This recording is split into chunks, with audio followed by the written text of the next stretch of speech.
Welcome to episode 24 of the No Scrubs podcast. I'm your host, Lewis, and join with me today, a man who is not an Egyptian bricklayer, Stephen. How you going? What's up, man? I don't know. I'm wearing the baggy white shirt, and I was like, I'm starting to feel like more of the Mexican persuasion, but I like it. There's a good look on you, man. I'm liking it. Thank you. I think with the hair, the facial hair is complementing it well. So, and the slugger. Yeah, I think so. I think it completes the look. Dirtbag. It was. I never realized there was something missing until you do that dirty mo, and I'm like, okay, it's complete. There it is. That's it. That's good, man. How's things been? You had a good week. You had a good week, mate. Well, it's we're hitting the shout out to all my soldiers who work in retail, because the Black Friday, crazy, especially online orders. Yeah. I overheard someone say that, like, other shops in the malls, like, they want to do Black Friday, not Black Fry week. But there's like, yeah, but we're kind of a little bit pressured into doing it because everyone else is doing it. Yeah, and like Charm said, our token American friend said, the reason why so much Black Friday got extended in America was to stop people getting trampled. Yeah, there were deaths. We haven't had that happen in New Zealand, but it sucks for retail workers, but I get it. It's like, make it a week-long thing, and there's not as much pressure to get in on like one day. So, well, I was earlier talking to someone, and I was like, "How was your Black Friday?" And she was like, "Crap." And it's just like people wouldn't move out of the way. It's like there were fights, like people fighting over clothing and stuff, and I reassured her. I was like, "Hey, don't worry. Before you know it, it's going to be Boxing Day." And her face just dropped. She's just like, "Thanks." I was like, "Welcome." Which Boxing Day is essentially New Zealand's Black Friday. And most other countries, to be fair, we didn't used to do Black Friday at all. And Boxing Day was like the sales day. It was fucking hectic. I worked retail one year for that, and I was like, they originally were like, "Oh, we're going to put you in the cameras section." And I was like, "Bro, I don't know a single fucking thing about cameras. Put me anywhere else." So they put me in cell phones. I'm like, cool. So normally it's you're not doing sales pitches on the day. It's you just go, "This is the product. Here it is." Anyway, we'd just sold out of one of these phones that everyone wanted. And I was like, "Hey, look, this is just as good. It's got this, and this." And someone's like, "I'll take one. I'm like, here you go. Hey, all right, get in line. See you later." But then also, like, I wasn't even a salesperson, but there's no tech on that day. You don't do tech work. You are doing all fucking sales. It's too bad. But then also Cyber Monday's a thing as well.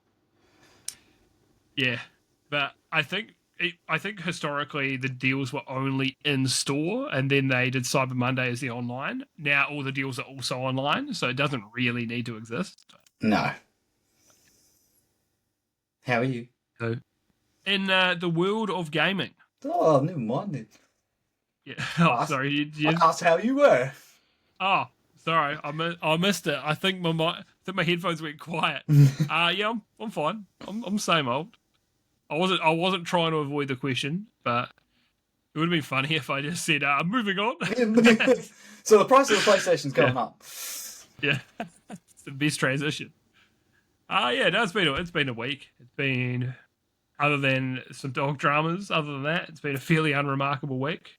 But it's all right. We're getting near the end of the year. I'm ready for. I mean, I know I've just had some time off in Thailand, but I'm ready to have some time off at home. Just a little time at home, play some games and so on, So form some opinions. Yeah, exactly. Give me some things to talk about on the upcoming pods.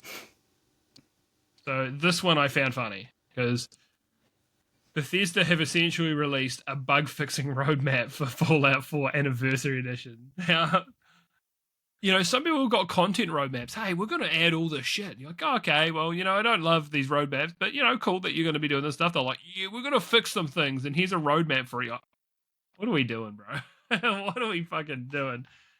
So, yeah, they released an update for Fallout 4 about 18 months ago, and it just broke a heap of the mods. and just and some parts of the game as well, and they fucking did nothing about it for 18 months. And now they're like, oh, we got the anniversary edition, and now we're fixing things and that and the base, Fallout 4.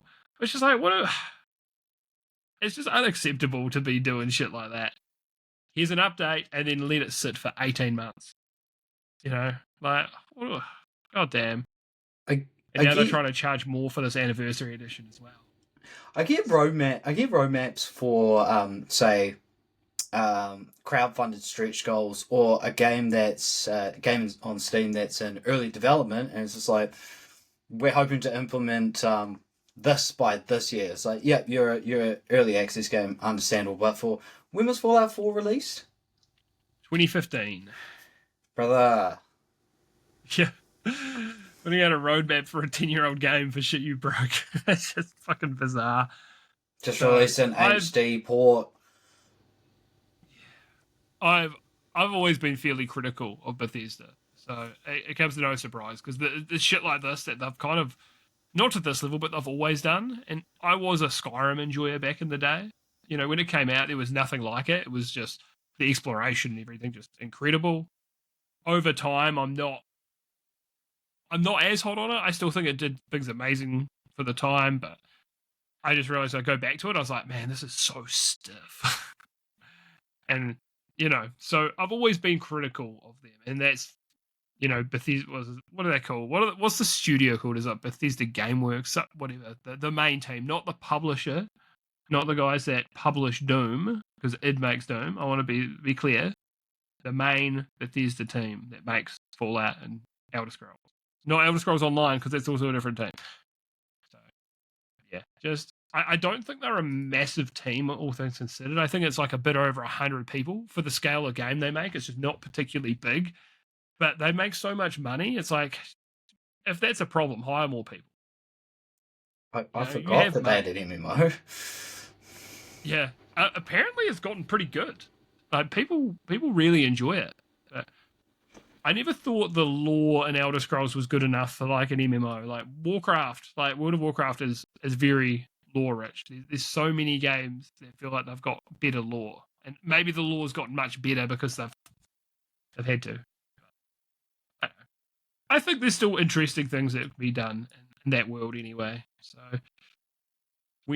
how many years ago was it? Hasn't it been like 6 years since they announced Elder Scrolls 6? Isn't it something like that? With nothing but they're not as bad as Dragon Quest 12. No, I'll say they're worse, because Dragon Quest are worse. Yeah, Dragon 2018. Bro. Damn. Dragon Quest 12, they showed like the splash image saying, hey, it's being worked on. Yeah.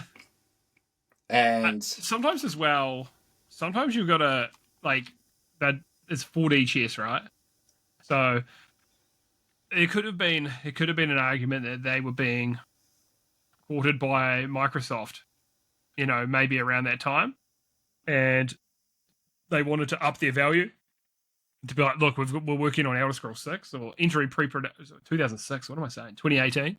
You know, maybe that's when they went in pre-production. So that is very early. And maybe they're trying to bump that number up to be bought, to be a little more appealing. Some people say it's because Fallout 76 was happening, and they're like, and people are like, what the fuck? You got this multiplayer shit that we don't want? And they're like, yes, we've got Elder Scrolls coming too. Like, there's a number of reasons people think that they may have done that. So, who knows? Same with Dragon Quest. Like, I wonder why they announced so early. Maybe something like that. They were working on it, and then sometimes these projects get scrapped completely and reworked entirely. So, well, there was a people worried that it was getting silently shelved, but the director of it is just like, no. It's just like, everything's still going ahead. We want to make a video game. We want to make this one like a real commemoration of the late and great Akira Toriyama for being like the artist on it and stuff. But it's just like, it's not cancelled. We're still working diligently on it. Please understand, we can't release any information, but rest assured, it's a happening thing. it's being worked on. I think it's still the creator of Dragon Quest. So he didn't direct the original game, but he is still involved heavily with it. I think he's directing the current one. The guy that created it in that 1986 still working on them. Yeah, the guy that directed the first one also directed the fourth one randomly. He's going. I wonder if it's maybe there was like a little bit of a shake up at or something at Square Enix, which might have halted things. Like they might have had to shuffle certain people into different teams. Maybe. Yeah, possibly because they have been doing a bit of that because they got rid of have pretty much got rid of all their Western studios and that as well, Square Enix, which I'm not for that, but at the same time, I think they just have to do Square Enix things. Don't try to trend chase. Don't try to just, you're a Japanese country. You're a Japanese company. Make Japanese things. That's what people want. Don't try to do the Western thing because you've tried that and it doesn't work well for you. It doesn't work well for a lot of companies. Do what you know and do it well, and you will have an audience. I mean, I think that's why that whole thing with why Dragon Quest is still more popular. Well, it's way more popular in Japan now than Final Fantasy because they haven't changed things. I think it's good Final Fantasy's tried to evolve, but I don't know, man, because there's some good parts of Final Fantasy 16, but it was an action game with some light RPG. I think they went too far the other way. Like 15 was still like a bit more RPG, but it was still pretty light on it. I would love to see them, especially after E33. I'm kind of like, man, let's just okay. 7 remake. That battle system's incredible. I'm on record saying it might be the best action battle system fucking ever. It's so good. It's like outstanding. They need to keep that for the last part of this game, 7 remake, and I reckon do a big budget, turn-based Final Fantasy. Do one. I think it because partly the novelty of them going back to it, I think it would do really well. But also, I reckon that they could take a page out of E33, like how tense and engaging they made a turn-based game. Yeah, that for me is what really drew me into it as well. Is like, and I know they're not the first devs to do that, but having like a parry and like a dodge system in there, just making the turn-based battles more. There's just more engagement. You have to be locked in. You're not just sitting there just being like fucking mashing one button. You're like actually having to really lock in and parry some of those attacks or you're going to fucking die. They also had those enemies that I think they're basically sort of like catapults that had like little things at the side of them. And I think they kept on casting fire at you, but if you pull out your gun and like shoot their weakness, they break down and they can't use those attacks. I thought that was really good. Yeah, that was really cool. I like that a lot. Just those ways to weaken enemies, and even if they don't do that, if they like attack certain enemies' parts, maybe I don't know. Maybe there's certain places you can hit enemies to destroy their weapons or whatever. I don't know. I don't know what would be good or not in that regard, but I just found the combat so much more engaging in that than Final Fantasy 16, which I was like, I know it was like the gameplay director of Devil May Cry, but it felt still kind of, I don't know, kind of light. It was just like, do this combo, then change form, and do this combo, change form, do this combo, change form, and you just use all your cooldowns just cycling through, and you fought every single battle in the exact same way. Sort of like... I also would like them to bring, because some people were like, oh no, they didn't have enemy weakness in the game because it was an action game and they didn't want to, deter people, or if you had a bad loadout for it. I'm like, part of Final Fantasy is like having this element beats this element. It's been part of it for, if it hasn't been there since the start, it's been there for a very long time. You're just losing your identity. And I, love Ben Starr, but everyone and the game took itself too seriously, I found. It was so like, everyone's so serious all the time. I played the whole thing, and yes, cinematics were beautiful in it, but I was like, man, this boss fight looks real cool. It's been a couple minutes. Can I play? Can I do this? And then you've got to play as like a summon, which seems cool at first, but your move pool is like super limited. You're like, okay, this is just a real visual spectacle, but it's not that fun to play those big boss fights. So, yeah, I know this became we went off on this, but yeah, I just want to see. I want to see Square Enix doing Square Enix things again, because they're so good when they just not trying to, they can get out of their own way and just fucking make something. Go back to their roots. Exactly. So this was one that I thought was interesting, that FX has greenlit a Far Cry anthology series starring Rob Mack from It's Always Sunny in Philadelphia. So, yeah, really, really interesting if it's any good. Being an anthology, I was like, I'd kind of hope that they just do one, like we're going to do Far Cry 3 or whatever. So I don't know if we're going to get enough in each game, but however, let's see how it goes. I won't write it off. I like Sunny, I like Rob Mack, but I didn't know that Ubisoft had a hand in producing that Mythic Quest that he did. So he started it and wrote, I think directed a bunch of it as well. Haven't heard of it. Yeah, dude. It's I've heard it's good. It's like it's about game development, because apparently he's a big old gamer, big G gamer. So yeah, but it could be cool, could be interesting. I mean, yes, I know it's Ubisoft, and I know that I'm Mr. I wouldn't say slander, because everything I say about them is true, but I'm critical. Not Moist critical. That's who Steven looked like. Buttholes or something critical. Poopy fart butthole. Yeah. But yeah, I think it could be cool. I think it's interesting that they're doing something like this. I think it's going to be hard to execute on. And I think Far Cry 3 was a great game with a pretty good yarn, all things considered. So we will see if they can stick the landing. Rob Mack is Pagan Min.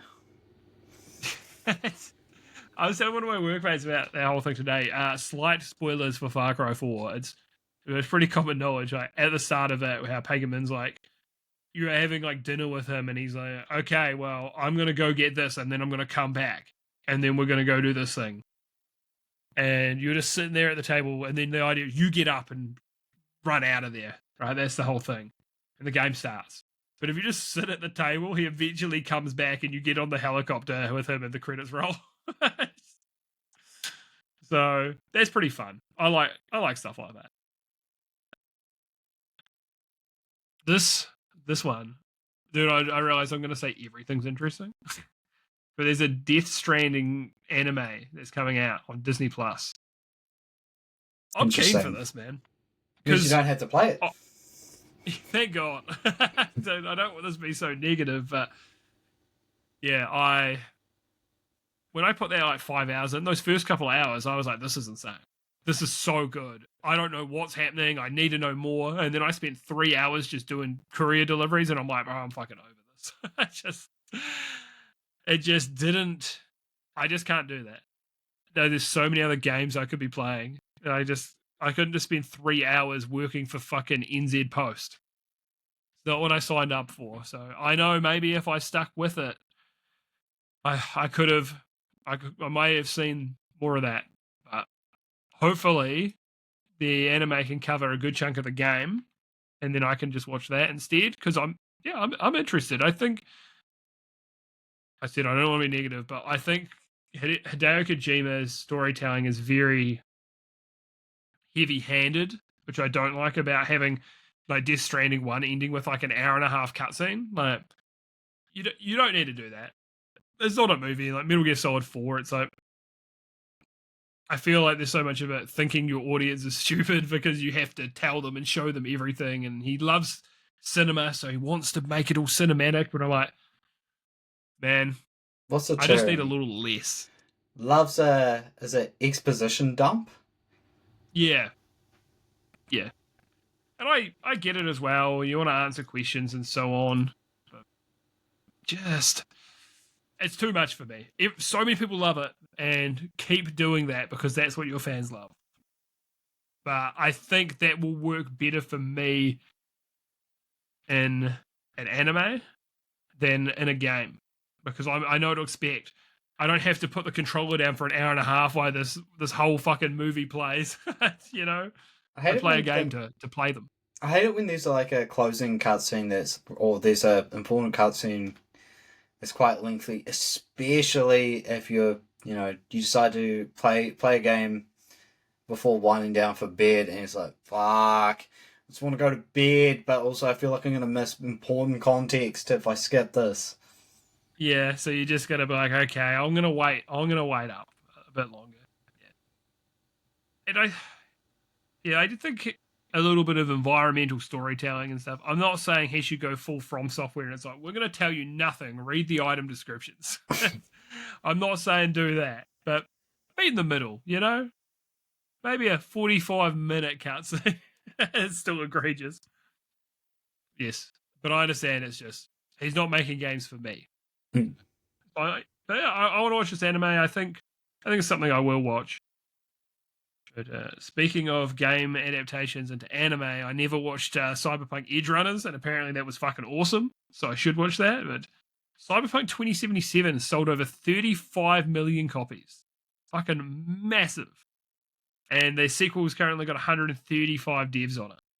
So they're working on, I think they've got 3 projects in the works, or maybe more, but I believe it was like a Witcher remake of some sorts. Maybe I've heard the first one.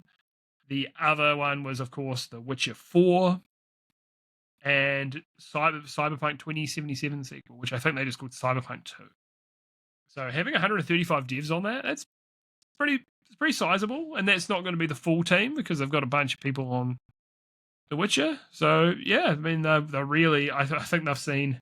This game sold how many fucking copies? Yeah, we got to get this spinning up because it's going to be a long process. Did you play Cyberpunk? No, but I want to grab it when it's on special.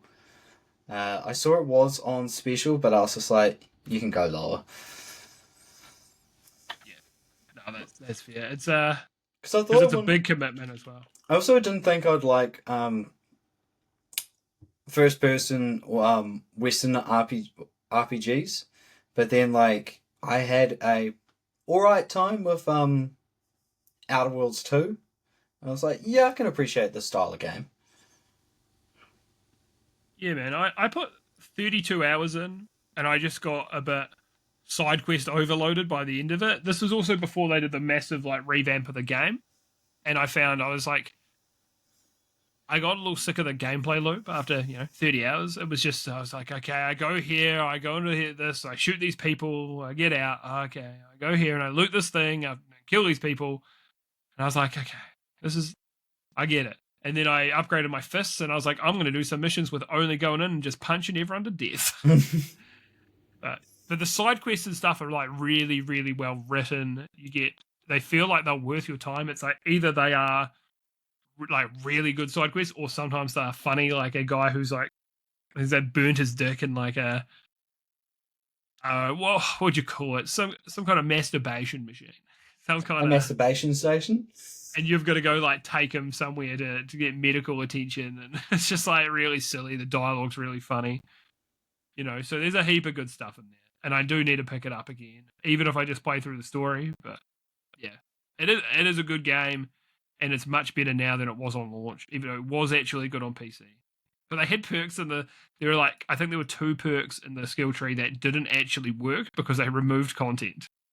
So I think one of them was like could take someone as a human shield or something, but it was removed. So you had a perk that was dead. There was one to do with like some kind of thing you could do while swimming, but it was removed. So they fixed all of that up. They've completely redone the skill tree, all of that. So yeah, I know that there is an amount of like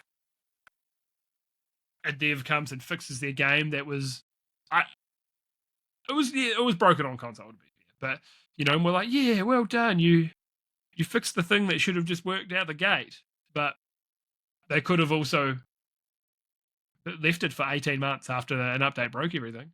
Yeah. So they fixed their stuff a bit quicker, but it took a long time to get to the point it is now. Yeah, I think it's 5 years old now, I think. So,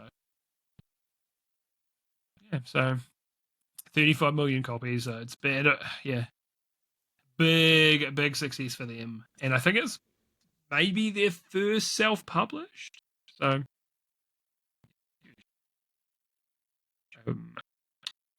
Destiny 3 is in very early development, and that's all we know. So I think that, I think they're going to feel silly for completely burning their fan base, like our boy DT, shout out. He got so pissed off with Bungie that he sold all his Destiny collector's items and all his merch and everything, and he's like, yeah, I'm fucking completely done with it. He's like, he's done. I don't see him playing the third one. So Bungie he got really into Warframe and Tarkov and just gave up Destiny. So I was about to say it might be too late. They're going to try to claw back those the refugees from who jumped to Warframe. Yeah, and I just don't know if they will. I just don't think they're going to get a lot of them back. But we'll have to see. Like, people I've heard that have played Marathon actually really enjoyed it. They thought it was really good. So I think Bungie still does have the source. Me and my workmates also used to play Destiny 2, and we're like, man, this game feels real good to play. This is like a very good feeling game. It looks really good. There's a heap of content. But they just they dropped the ball quite a bit towards the end of Destiny 2. I hope as well when they do this game, it's like, hey, this is going to be the content platform going forwards for the game. Not like, because Destiny 1, it was under Activision, and they were like, we want you to make a new game instead of just doing the content. Like, keep pumping content in the same game. We want you to not Call of Duty this, because it wasn't every year, but we want you to kind of Call of Duty it instead of World of Warcraft it. That. So I wonder if part of this is like this engine is old and it was built on like the PS4, and they want to just do it on a new engine, start from scratch, and then have a plan to make it a forever game. Maybe. I don't know. We're going to see it in like 5 years. So, Krafton is removing Denuvo from Hi-Fi Rush. So this is good news. We can be bees. We can finally be bees. Yeah, I saw this. I'm like, cool. It's great. It's just like it's an anti-piracy software that, yes, piracy bad. Controversial, I know.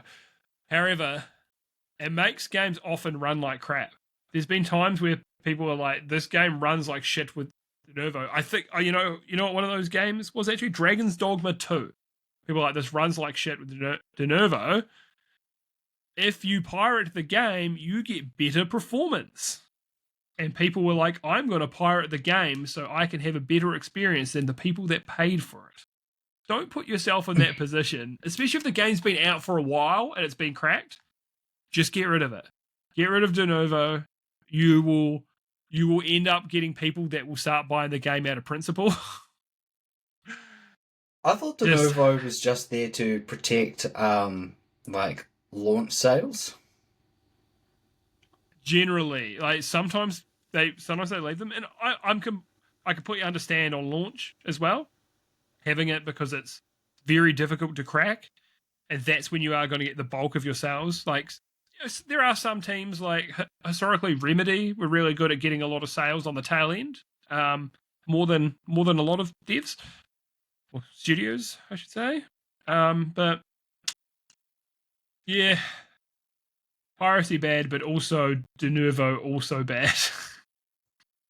So good to see, man. I hope that do you remember the name of this? Tango Gameworks. I hope these Tango Gameworks under Krafton end up having a lot of success, because Microsoft did not appreciate them. They finally had a studio that was winning awards and they shit canned them. No, we really want to have more of a presence in the Japanese market. Let's kill our one Japanese team. Hey, come on, bro. What are we doing? So, yes.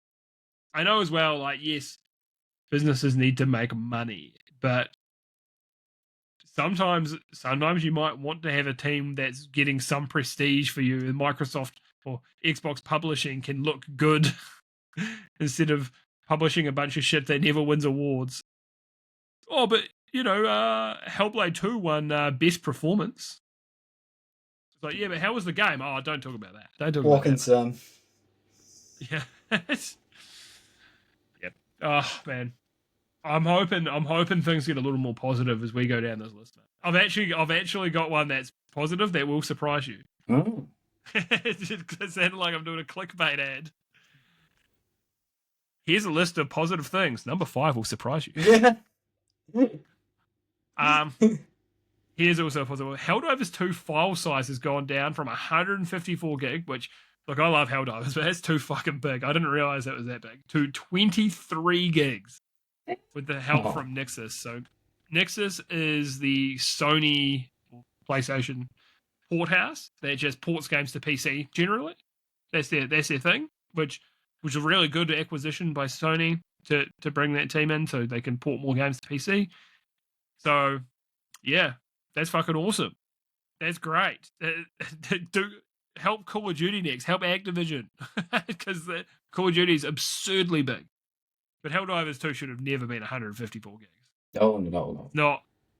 The game's not that dense with content. I love the game. It's fantastic. It's one of my favorite games of last year. But bro, what are we doing? It's so big. So yeah, good shit, man. Really, really good shit. Love to see that. Not that I don't have enough storage space, but everyone can take a page out of that book. So more doom and gloom. More doom and gloom.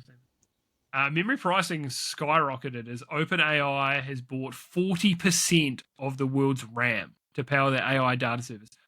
40%, bro. Save some RAM for the rest of us, cunt. Fuck. It's actually crazy. Some people like, it costs more now to buy 64 gigs of RAM than it does to buy a PlayStation 5. You can buy a whole ass gaming console for less money. And yes, 64 gigs is probably twice as much RAM as you actually need in a gaming PC. You can get away with 16 gigs, but really 32 if you're a hardcore gamer is probably where you want to be. Because I also have my PC doing other things while I play games, so it's good for multitasking. But goddamn, that's crazy. Like, because my concern now is if Valve has not purchased enough RAM, to get ahead of this, knowing this would happen, then the Steam machines and all of that could be a lot more money than we were expecting. Because people are thinking 700 USD could be more if they weren't ahead of this. 40%. 40%, bro. One company buying 40% of the world's memory. That's crazy. Damn. Yeah, wild. The rumors are as well that Sony's apparently bought about a year's worth of memory before this happened. So they're stocked up. Sounds like Xbox has not. So the Xbox may go up in price again. I was listening to the podcast Defining Duke, and they were talking about they think that Microsoft's plan should just be don't make any more Xbox Series X's and S's. You sell through your stock and you focus on this next console. It's supposed to be like coming out in 2027. Just don't you worry your pretty little head about it, mate. You just work on this next thing because this RAM is fucking expensive. There's no point in putting the price up again when they're already not selling. Yeah. Pretty depressing. Dude, if you really want an Xbox so bad, you buy a second-hand Series S. They are not expensive. That's the strat. The best way to buy one because they're now like a third of the price second-hand than they are brand new. The price has gone up so much. So this leads into the next story, though. So Micron, who's one of the big 3 RAM manufacturers. You move over big 4 thrash metal bands, bro. You've got the big 3 RAM manufacturers. You wish you could be part of that club. So Micron, I believe, that either own or are partnered with Crucial, who's a big RAM company. Crucial, heaps of people I know have got Crucial RAM. They have pulled out of the consumer market as of financial Q2 next year. They're gone from the consumer market completely, so they can sell to the AI data server companies like OpenAI. They're going to sell direct to them. We ain't getting any of that RAM. That's gone straight to the AI data servers. And I understand business-wise why you do that. You're like, look, they are going to pay more money per stick than they will in the consumer market. So they're going to make more money. I understand that you're a business. That's why you're in business. So, bro, if you try to come back in this market at some point when the AI data servers like, we've got enough RAM, no one's going to buy your shit. No one is going to go with you. You're going to shoot yourself in the foot because you will have no loyalty from anyone. They'll be like, yeah, fuck this company. Yeah. So, unfortunately, to be fair, what if this is the future and they're going to be we're going to keep pumping more and more like AI data centers out into the world, and then they keep getting upgraded and so on. So they keep having to get more RAM, and maybe this is it for the next 20 years. Who knows? Maybe it's not. Maybe they go, okay, the hardware's not accelerating as fast anymore, so we're not going to be buying as much memory. I don't know. I could not tell you where this is going to end up. But even Samsung, so Samsung internally, they were like, oh, okay, we can't actually sell this RAM to another part of the company ourselves because the AI data center companies are going to pay way more money for it. Samsung can't even get their own RAM for their products.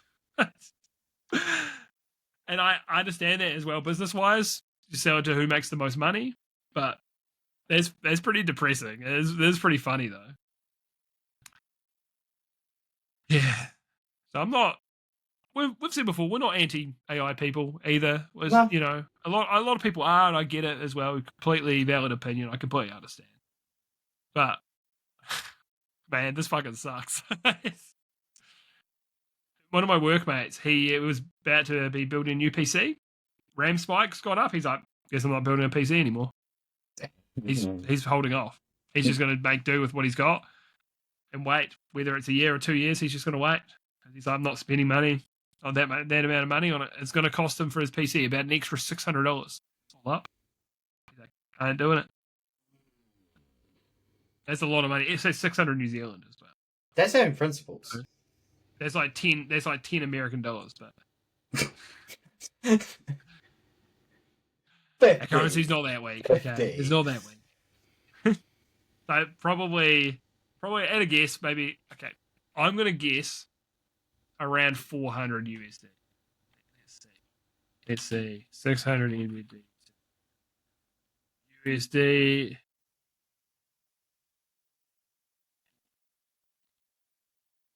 $3.46. Okay, I overshot a little bit, but man, that dollar's so weak to the US. That's fucking crazy. What happened, bro? Yes, COVID. We all absolutely reamed, bro. Look at over the last 5 years. It actually is. That's when it starts. We were like 70 cents to the dollar in like 2021 and 2020, and now we're 57 cents to the dollar. Yeah, it's fucking wild. We are fucked. Anyway, enough of that. Doom and gloom. To be fair, 2015 we had a crash, and then it's been since COVID that it got in the shitter again, and it's been down ever since. Anyway, fun times. Okay, now we got some good news. All right, Time Splitters Rewind. So this has been in the works for a long time. It's a fan-made remake of the first Time Splitters game with online multiplayer, and it's free in early access. And it's currently got over 65,000 downloads. So I've never played the first Time Splitters game, but I played the fuck out of the second and third one, Time Splitters Future Perfect.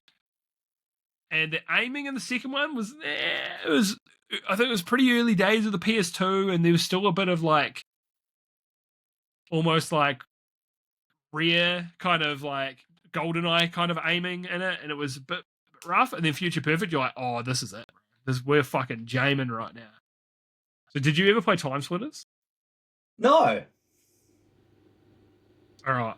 This game's so good. So, me and the boys used to play the fuck out of the split screen on the PS2. If this released in like the online era, this game would have fucking killed. There's so many fun game modes. So, there's standard like just deathmatch and team deathmatch. There's like a mode that was called Virus, where you'd see because the enemies and stuff, they could be set on fire in the game, but they use the fire animation and turn it green. And the enemy has to just like run into you. You've got a weapon, but if they run into you, you become infected. And then they have to go. The idea is like you have to kill off all the infected, and they'll keep respawning and coming after you. So you got to like just get away from them. But the fun thing about Time Splitters, there were different characters with different stats. So you play as the monkey who has shit health and that, but is real fast, and you're just fucking hassling away from all the infected. That was a lot of fun, man. There's so many fun game modes. The game presents itself at like really seriously. Like the whole tone is like, this is serious. And then you can play as like a velociraptor with a gun. You can play as a snowman flying on a magic carpet. The character who's like a fish in a bowl on the top of a robot. Like it's awesome, man. It's so good. And it's just funny that the tone's so serious in a game that's clearly not. So I'm very happy to see this. I'm hoping that, because your boy's been gaming right now. I've been playing a lot of games. I'm hoping that I'll get time for it over the holiday break, but we'll see. All right. This is some more good news. Risk of Rain 2 has turned things around with that recent DLC. 96% positive on Steam, with over 2,300 reviews. So Gearbox had bought them, and they just started putting out updates and fucking the game up, like completely breaking it. With every update, they broke something else, and it was just an absolute shit show. And then they slowly fixed it. Because I think some of it was like there was stuff in the game that was locked to frame rate, and then they were like, "We want to unlock the frame rate of the game," which is good, and it just broke everything because it was all locked to it. So yeah, this DLC is doing really, really well. It's about $20 New Zealand. So yeah, awesome to see. Maybe. How do you feel about this as a Risk of Rain enjoyer? Because I never dabbled the DLC, so I'm happy for it. Because I remember that DLC being mixed, maybe negative, and maybe we could do some Risk of Rain on a stream. Yeah, man. Yeah, I'm down. I love it. It's a really, really, really good game. I didn't play enough to get real far in it, but I really enjoyed what I played. The vibes, impeccable. I played 11 hours of it. So, yeah.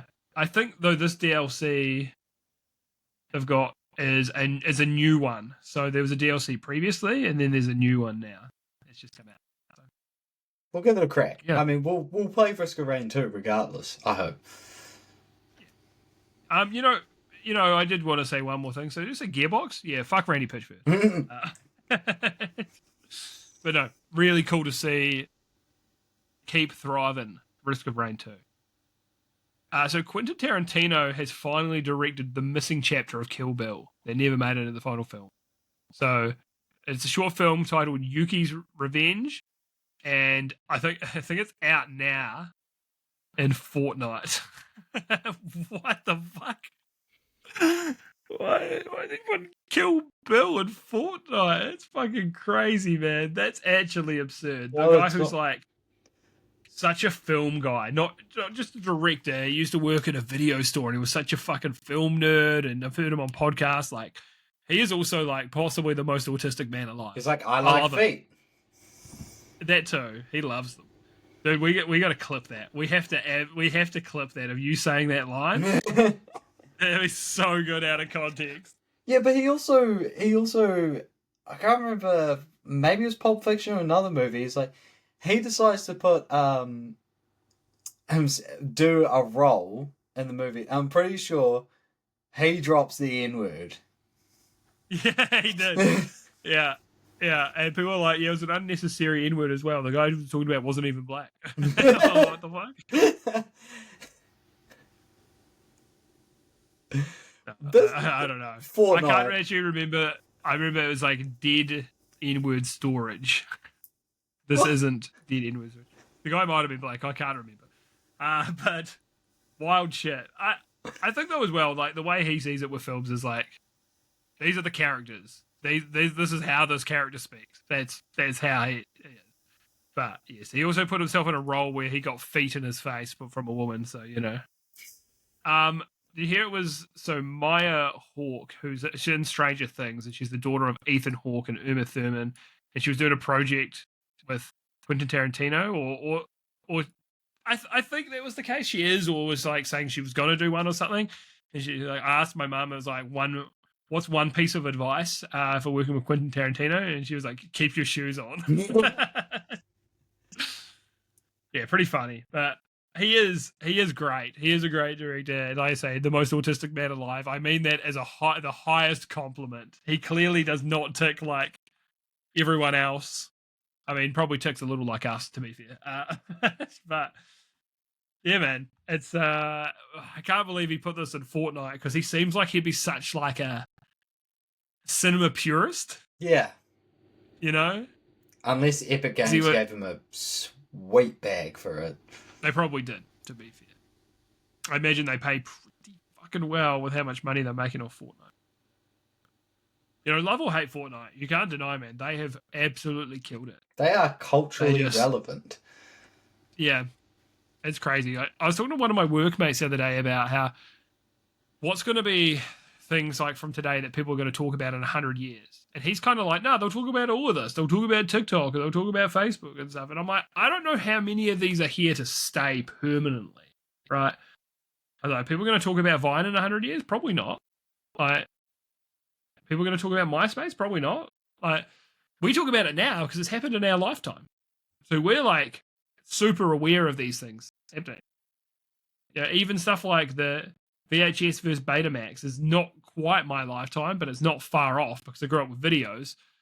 But yeah, he kind of thinks everything that's relevant now will be talked about in 100 years. And I'm like, I don't think so, man. Like, I think Fortnite might be one of those things that, one of those games where people will talk about in 100 years. They'll talk about Mario.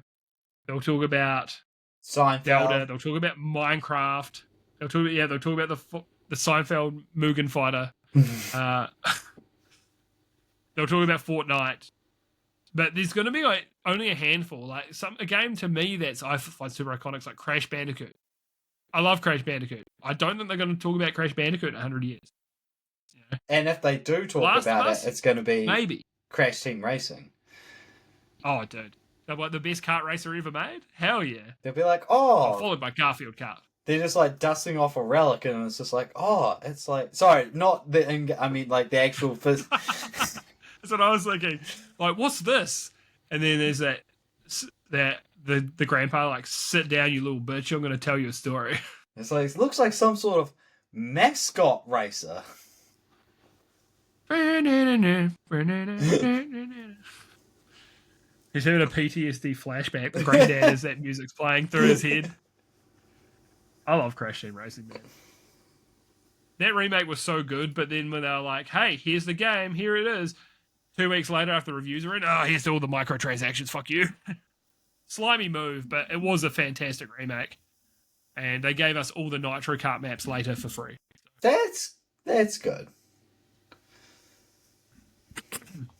Yeah, with the Nitro Kart ones, you realise that the tracks weren't as good, but when they played in the Crash Team Racing, they were a lot better than how Nitro Kart felt to play. There's an interesting story here. So Sega finally admits low sales of games may have been impacted by definitive editions like Persona 5 Royal and Shin Megami Tensei 5 Vengeance. Good. First time pronounce. Hey, thank you. Thank you. I practiced that for an hour in the mirror today. They're banging on the door. Lewis, you okay? And I'm like, Shin Megami Tensei 5 Vengeance. But it took me an hour, but I got it. So, yeah, I've said for ages, like, okay, these aren't my type of games. To be completely fair, I'm not opposed to them. If they had Persona games that weren't in schools, then I might be more interested. But social links also don't do it for me. So I'm probably not going to play it. Stylistically, I love the look of Persona. Soundtrack and stuff's great. Art direction, incredible. But it's just like, yeah, you play as teenagers. I'm like, all right, I'm a 33-year-old man, bro. I'm just not interested. So, anyway, I was kind of off topic, kind of on topic. I think they need to have an upgrade path for these games to be like, yes, we are doing this edition, but pay us $20, like $20 New Zealand, like $10 US, whatever, and you can upgrade to the Royal version or Vengeance or whatever, right? Not like pay us another $120 for this edition, and you've got no upgrade path. You just burn people. Like, I've heard people are waiting for what's the name of that game they did last year? Ended up on Game Pass. Metaphor. ReFantazio. Yeah. So a lot of people have said they haven't bought that because they're expecting like a definitive edition to come out. Like how much they may have hurt their sales by people just waiting, and I completely understand. I don't want to buy what feels like it might not feel like maybe a full product, but it feels half finished when they release a definitive edition and you miss out on all this extra content. So, yeah, like I say, I would just, if a studio kept doing this to me, I just wouldn't be buying their games at all, or I would wait until that edition's out if I really wanted to play it. So it's good that they've recognized this, and I hope that they start being like, if they put out, let's say they put out Persona 6 and they go, yes, there will be DLC for this. However, we are not going to do another edition later that locks you out of the future content or anything like that. If they just go and say that, say, look, this is what we're doing now. And I think you'll find they'll probably make more money. But haven't like Pokemon / Game Freak been doing this for like since we were kids with why get blue and red when there's yellow? Why get ruby sapphire when there's emerald? There's still Pokemon you can't get in those as well. Yeah, so you're right, but they don't do that anymore. No. They haven't done that since Black DC? and White. DS? Black and White did Black and White 2, but they didn't do which was a different game. So yeah, and then what was after Black and White? Was it X and Y? They never did Z. They were going to, but it didn't happen. Sun and Moon, they did Ultra Sun and Moon, so following more the Black and White 2. Scarlet Violet, Sword and Shield, they never did Gun. That was the rumor, but I just don't think they would do Pokemon Gun. I just don't think it would go down well in places. Well, also the rumor was with X and Y, the third game was going to be Z. Yeah, but they never did it. And then they've spent years making it up to Zygarde. They're like, here, have a new form and have a new Mega and all these things. They're like, Zygarde, we love you. Here's the dog version of Zygarde, who's real cool. He's just a green and brown dog, but I love him. So it's 10%. And you're like, why is a ground dragon a dog? I don't know, but he looks cool. Cool. So yeah, I think at least Game Freak, I mean, I'm surprised that they learned a lesson at all ever. So that's cool. But yeah. So yes, hopefully we see less of this and Sega stop nickel and diming people. Especially when they've built up such a good reputation, especially on PC. Like they were absolutely. Like Sega, like Atlas and Sega in general, it's just like, hey, a lot of people want our games on PC, so let's start simultaneously releasing them. Like, again, going back to like in the verse of Yakuza, but the spin-off, Judgment and Lost Judgment, they were just like, the reason why it stopped, they didn't do another Lost Judgment because the main characters who's in the game, talent agency was just like, we don't want we don't want our games on, we don't want his likeness on PC. Why? Because they could mod him to make him do silly things like, yes, but we make a lot of money on PC. Yeah. We're like, oh, we don't want it on PC because they'll make him do silly things. It's like, have you seen your fucking games? He's already doing silly He's dancing things. with high schoolers, like as part of a dance troupe. That's why those games are popular. Also, see, before I was saying let the Japanese studios do Japanese things, bro, what's a better example than that? Yeah. They just let them do. They're just outrageous. It's awesome. Everybody loves that about them. So that's what I'm talking about. That's a great example. That's probably the best example. I've realized that this document I've made for this episode is so fucking big that it's literally on. It's 4.5 pages. 4.5 pages. I paused for a moment. I was like, I hope he does it. So I've got a few things that probably should have been spoken about together. So, but that's fine. That's fine. So one of them was about the Steam Machine pricing, rumored to be around 700 USD, which would be at $1,200 New Zealand, which is a bit of a hard sell. PS5 Pro on sale is a little cheaper than that. So I think it's going to be tough, but it just depends on who they're trying to market this device for. Because I would like a console-like PC experience in my lounge, to be quite honest, because it's a pain in the ass going through Windows and setting things up, and that it's just not designed to be a lounge kind of PC. If it's also got Plex support and things like that, that'd be super, super handy to have that as like a media PC in the lounge. Because Plex on PlayStation, sometimes if you pause it and then you unpause, you end up with weird buffering issues and desync issues and weird frame skips and stuff like that. But you don't get that at least on Windows. Maybe the Linux version is different if there is one. But yeah, $1,200. Do you think that's too much, or do you think could be the right price? I mean, to me, what would be the price point difference between the PC2 and getting either a pre-built PC or a PC itself? If it's like marginally like a wide gap or valley between, say, getting the Steam Machine and a pre-build, I was just like, yeah, reasonable. Maybe just a little bit cheaper. Yeah. But because again, we don't know who how they're going to market it or who they're going to market it to. But I really like the idea of the Steam Machine as like, it's for the people who is either real tech enthusiasts like yourself, or for people that I know that want the gaming PC experience, but they want to buy something and know it runs just out of the box, not I have to get this, and this to make it run the best. You're like, do I look like I know what a driver is? Yeah, it's because a JPEG is.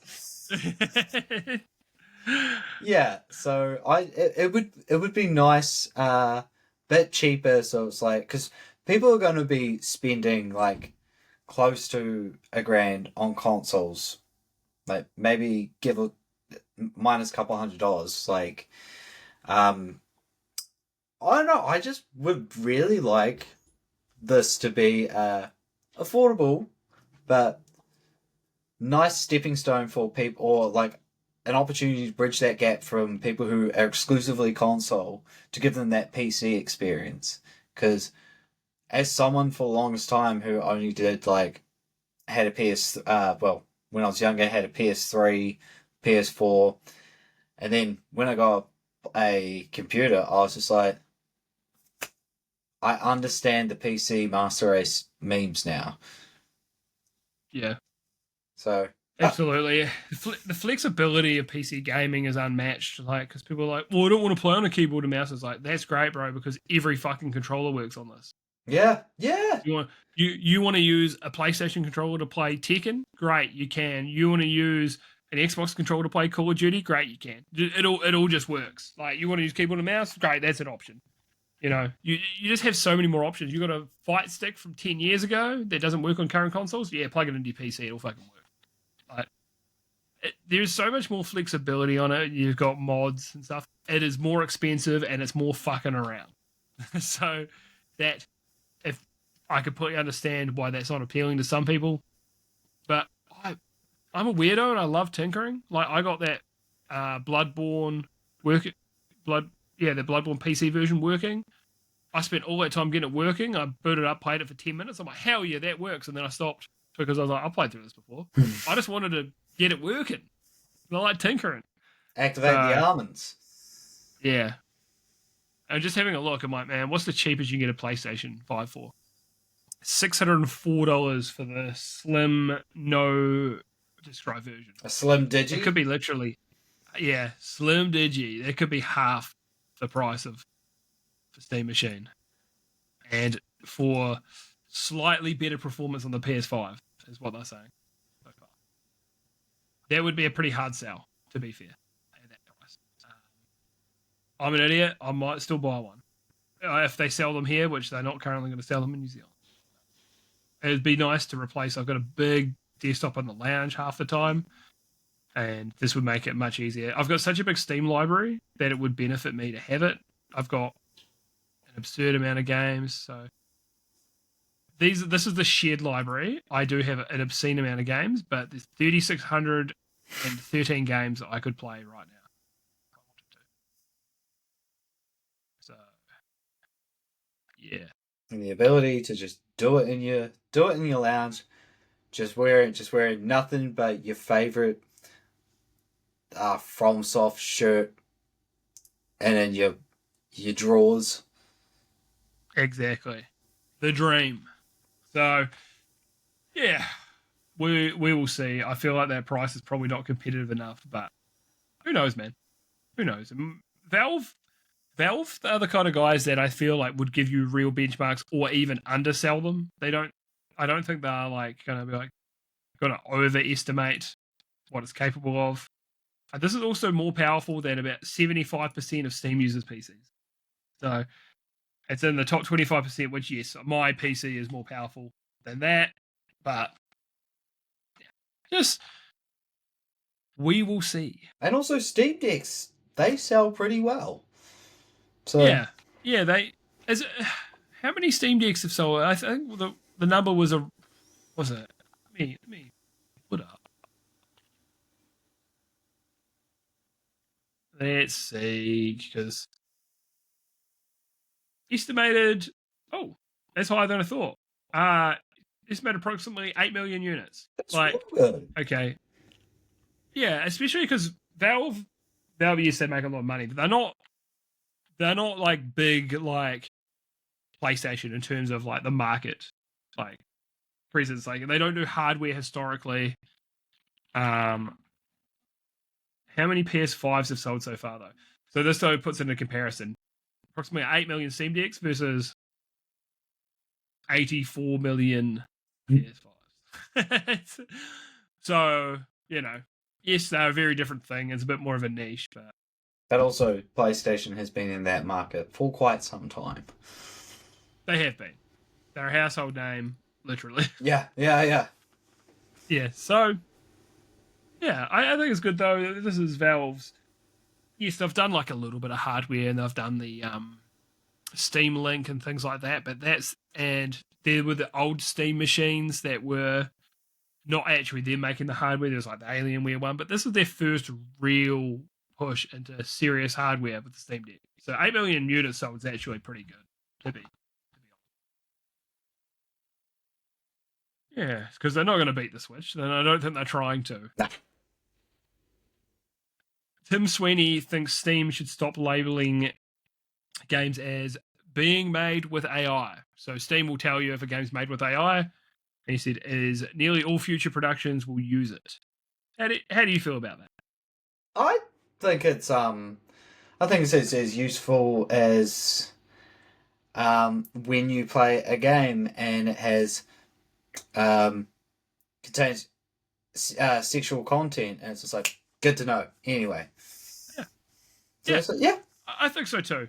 I don't have a problem with it. Like I think if it's just a game that's complete AI slop, yeah, that's a bit different. But something like this, it's like oh yeah, this used like Arc Raiders for example, and it's like oh yeah, that we've trained some voices on AI. I'll be honest, as I've been playing a little bit of Arc Raiders, not as much the last week, so I haven't been feeling as social. But I didn't notice the AI voice. People were like, yeah, it's quite flat and stuff. Bro, when I was in the game, I didn't even notice at all. It's crazy. That's probably a me issue. But yeah, I'm not too worried. It just, there's levels to this game, man. Like if someone's like, oh yeah, we used a little bit of AI to just generate some areas in the game. Okay, well, it's all right. If there was like, yeah, we use AI to generate every single piece of art in the game, it's like, okay, well, that's a little bit different. So, yeah, I think right now, especially, and yes, maybe that'll change in time when everything's made with using some kind of AI assistance. But right now, it's like, bro, it's fine. Honestly, yeah. I let people know, let people make their own choice. Some people, for them, they're against it completely. It's a deal breaker for them, so they're not interested. That's fine, man. You're completely entitled to that opinion. Everyone knows the way I am with these things. It's I'm also not politically, but it's a very like libertarian approach to being like, hey man, that's what you want to do. That's cool. It's cool with me. I feel differently, and I'll do my stuff differently. Yeah. Like my work dude, they're like, oh, we're going to fucking watch horse racing. We're going and have drinks and dinner and stuff at the horse races. And I was like, look, I'm not going to go tell everyone who go from my work who goes to that, you're a cunt, they're killing horses. But I'm like, hey man, I'm just not a fan of horse racing. I don't support it. I'm just not going. That's my decision. That's what I'm doing. Yeah. That's how I feel about all of this kind of stuff. Yeah. How do you feel like if you? I don't what like if horse the next? races. Oh, that's good. I'm glad. It's because you lose every time, don't you? You just can't keep up with them. Yeah. Doesn't matter how many carrots I dangle, mate. You just can't beat the horses. Oh man, I've got 2 legs again. Dude, I'll run straight for like 6 minutes, and then I'll just stop on the spot. Be like, I can't do this. Yeah, Stephen just goes over to the field next door and starts grazing. Yeah, grazing and vaping. Yeah. Like, how would you feel like? Because I know you're not also Andy. Like the next Yakuza game, the next Like a Dragon, they're like, yeah, we used AI in this. Would you be like, okay, well, I'm going to play it anyway? Yes. Yeah. Next From Software game, Dustbloods comes out, and they're like, yeah, we used a bunch of AI for this. I'll be like, well, it's fucking From Software, bro. Yeah. I'm going to play the game. I actually think that AI would affect From Software games negatively, though, because I think that so much of it is just their weird design and stuff. I think it would actually negatively impact it if they used it in a lot of those ways in game design. I also think maybe with Yakuza, I feel like it would affect its like quirkiness. I feel like that's also a game that'd be really difficult. Like if you tried to let's say they're like, oh, we're gonna get some AI to get us some side quests, make us some side quests. I don't think that kind of thing would work for Yakuza, because they got to come up with some weird zany shit as they always do. But I'll still play Yakuza. But it'll be interesting. You'll be interested to see where that all goes anyway, because it's going to be here, and that's it. You know, not much you're going to be able to do about it. My excuse will be like, it's like, oh, you're playing the latest Yakuza / Like a Dragon. It's like, you know, it's got AI in it. So yeah, do you know what that stands for? Actually, Ichiban.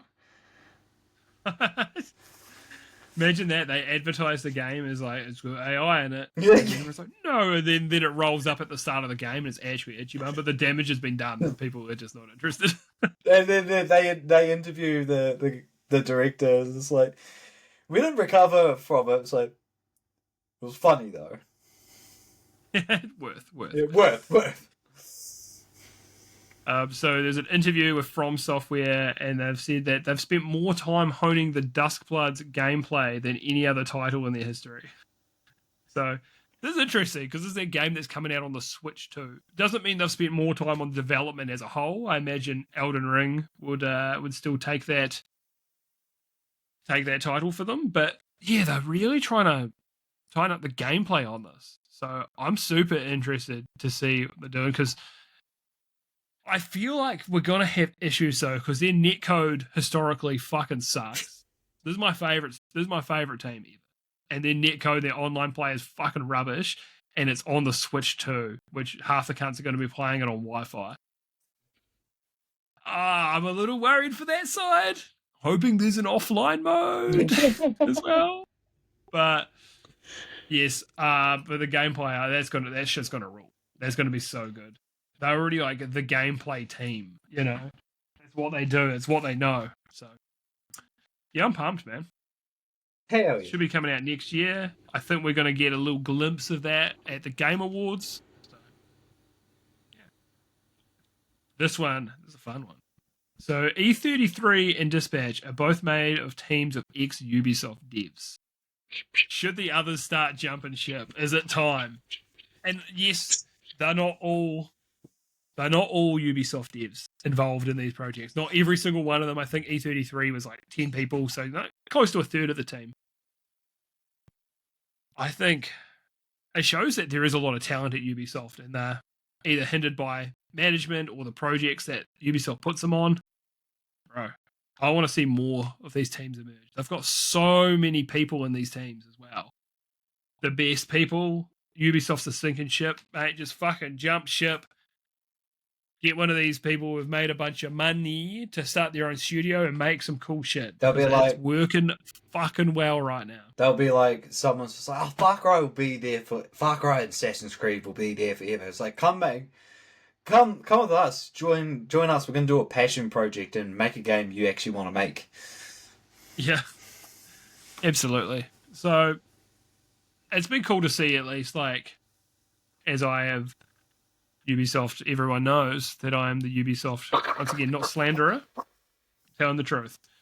But it is awesome to see. Because Dispatch, I'd like to see a bit more Dispatch. It's not my type of game ultimately, but people love it, and it's doing really well. I really want to play it. 33, yeah. Really I think you'd really like it. So, yeah, I'd love to see more of these ex-Ubisoft devs just put teams together and make some awesome stuff, man. Make something they're passionate about instead of being like, oh, I've been making Assassin's Creed games for 20 years. I will get Dispatch because it scratches an itch of the choices have consequences. I love the premise for it, but I'm gonna do, because I really loved the first, and I liked the second. Did not care for the third. Life is Strange. Loved Life is Strange, the first one. But I waited till the whole thing was out and then I bought it. It's a better way to do it, man. Yeah, I don't want to buy a chapter and stuff, so I will buy Dispatch, but I'm going to wait till it's concluded. I think it's all out. What's that? Arrow, it's got you're in the game. Oh. You voice a character, don't you? Voice Critical. He plays the Bat guy, right? Does he? I didn't see who he plays. Who's pulling his cock out? We've heard that clip so many times that you've got it down pretty well. You sound kind of like him. It's not far off. I'm glad I made that Voice Critical comparison to you early on in this one, because the more I look at you, the more I see it as well. Yeah. So the Metal Gear Solid series producers talked about the difficulty importing Metal Gear Solid 4 because of how the game was built for the awkward hardware of the PS3. That's not his exact words, but that's pretty much what he was saying.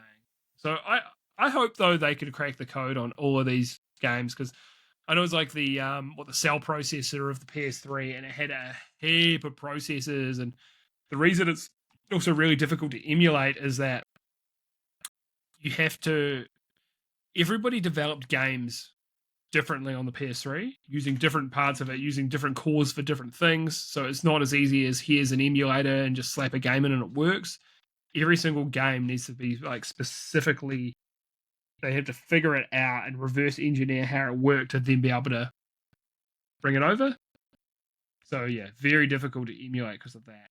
Not even specifically just about Metal Gear Solid 4. It's about all games, man, and preservation, because there's so many games just stranded on the PS3. Like the Infamous games, the first two Infamous games are on there as well. Asura's Wrath. Yeah. That we can get because is that on PC? It was on Xbox 360 as well. So I'm pretty sure that is playable elsewhere. Let me see. No, it's not on PC though. But I think that's a game that could be ported because it was on Xbox. And games are just a little easier to port from 360. There's a chance. But yeah, Sony first party stuff. There's a bunch of Ratchet and Clanks and stuff as well. There's Resistance, Fall of Man. There's 3 games in that franchise. Killzone, all of that shit. Yeah. Hopefully someone gets it figured out eventually, and then we can play those games again. Be able to play a FromSoft game. 3D Dot Game Hero. Yeah, that's the one. That's what they're best known for. Yeah, actually. yeah. Kingsfield, Dark Souls, Bloodborne. Nah, that shit gay. Yeah, I wanted to play 3D Dot Game Hero because I saw it at EB Games. I was like, that was cool as hell, and I never bought it. Yeah, I just wanted to say the most juvenile. Yeah. I could say that. Yeah. What do you mean? It's like those games you can kiss boys in them. Yeah. I didn't say it was a bad thing. I'm just stating. Yeah. I never said that. If you thought that, that's on you. You're the one who thinks I'm coming in it with a bad slant. And if you think that, that's gay. So the PS5 games, PS5 Plus games for the month. I thought it was pretty interesting because they're doing 5 games this month. So Lego Horizon, Killing Floor 3, the Outlast Trials, which is a multiplayer Outlast game, Sin Duality, Echo of Ada, that's a name, and Neon White. That's me, bro. That's me. I'm fucking look at that shit. That's not a bad list overall. There's some good games in there. He said Neon White, 3... not Neo White. Oh, my fault. I am the one. Yeah. So Lego Horizon, while it fell a little short, still cool. It's a Lego game. It's a Horizon game. Killing Floor 3 fell a little short, but still, if you got a couple of friends, that's a good bit of fun. Outlast Trials, apparently it's not bad. Multiplayer kind of horror game. Sin Duality, Echo of Ada, I know nothing about, but look, it's the 4th game. Can't complain too much. And then Neon White, which is, from what I've heard, very, very good as well. It is good. Pretty good selection. I tried playing it, and I knew I wasn't gonna like it because it felt like it was designed for, in my head, 2 player bases in mind: speedrunners, but also when someone's doing like a video, like a video essay, and they'll have like a satisfying gameplay loop in the background. I'm pretty sure like Turkey Tom or his Tom Dark channel has done when he's covering stuff. He's had like a B-roll of someone doing like a perfect run in Neon White. Yeah. It sounds about right. It is that type of game. So, yeah, it's something that I want to get around to eventually, but probably when the price is right. Like Bob Barker always says. Price is wrong, bitch! Yeah, that's what I think of. Because it wasn't really a big thing here, so I was thinking Happy Gilmore as well. This one is interesting. So the median price of best-selling new games on Steam has dropped. Research finds people are less likely to spend $25, that's US as well, $25 on an indie game, far more likely to spend that 10 to 15 because money's pretty tight at the moment. So I think people are just looking for value right now. Also, and I get it. Yeah. That for us, that $25 mark's often closer to $40, or maybe $40, $36, I think. But if you get something in like the 20 New Zealand dollars, bro, I can throw $20 away. But if it's like $35, I'm like, I don't know, bro. Don't know about that. Dude, $20, bro. Fucking no big deal. You spoke how I'm feeling. Like, I see a game, unless it's like a game that's ridiculously expensive, like 100 and something. Like, I see it's down to like $20. It's like, yes. And it's just like, down to like $30. Yeah, maybe. 35 is like, there's two wolves inside of you. One of them says that's a good value. The other one says it could be lower. Yeah, that's when we start removing games from our Steam Yeah, wishlist. I've Games started that have got down to like pruning. $5, and I'm still like, I don't know. And I'm like, bro, if you're not going to spend $5 on it, you just fucking remove it, you stingy prick. Yeah. Like, I picked up Pumpkin Jack because it was $4. Yeah, you're like, yeah, fuck it, why not? I've done that a lot over the years. I've seen so many times when Assassin's Creed games have been down to $10, and I'm like, do I? And I'm like, nah, I don't even want to pay $10 for it. Just, I know I won't be into it. I considered with there's Odyssey and can't remember. There were 2 Assassin's Creeds in a row once they changed up the gameplay to be a little more not exactly Souls-like, but a little more Souls-like. Odyssey than like, was the Rome one, I want to say. There's Odyssey and there was another The one Egyptian as well. one. Yeah. Which name escapes me. All I remember was there's Valhalla that has how many hours long? Too many. Yeah. Far too many. Series should have just kept it a black flag, in my opinion. Oh, that was nearly a wee slip up. Yeah. Black Flag. It was a good game. Yeah, all right. No, just checking. Just making sure that's what you're saying. Yep. No. So the Steam Game of the Year categories have been announced, and I've got to say, seeing this, I'm like, this is closer to what I want our Game of the Year categories to be. I think I actually prefer this overall than like stuff. So we've got Game of the Year, VR Game of the Year, which we won't need. Labor of Love, best beat game on Steam Deck. That one, I mean, we don't need best handheld game, but better with friends, outstanding visual style, most innovation in gameplay, best game you suck at, best soundtrack, outstanding story, most outstanding story and rich game. Fuck. And the sit back and relax.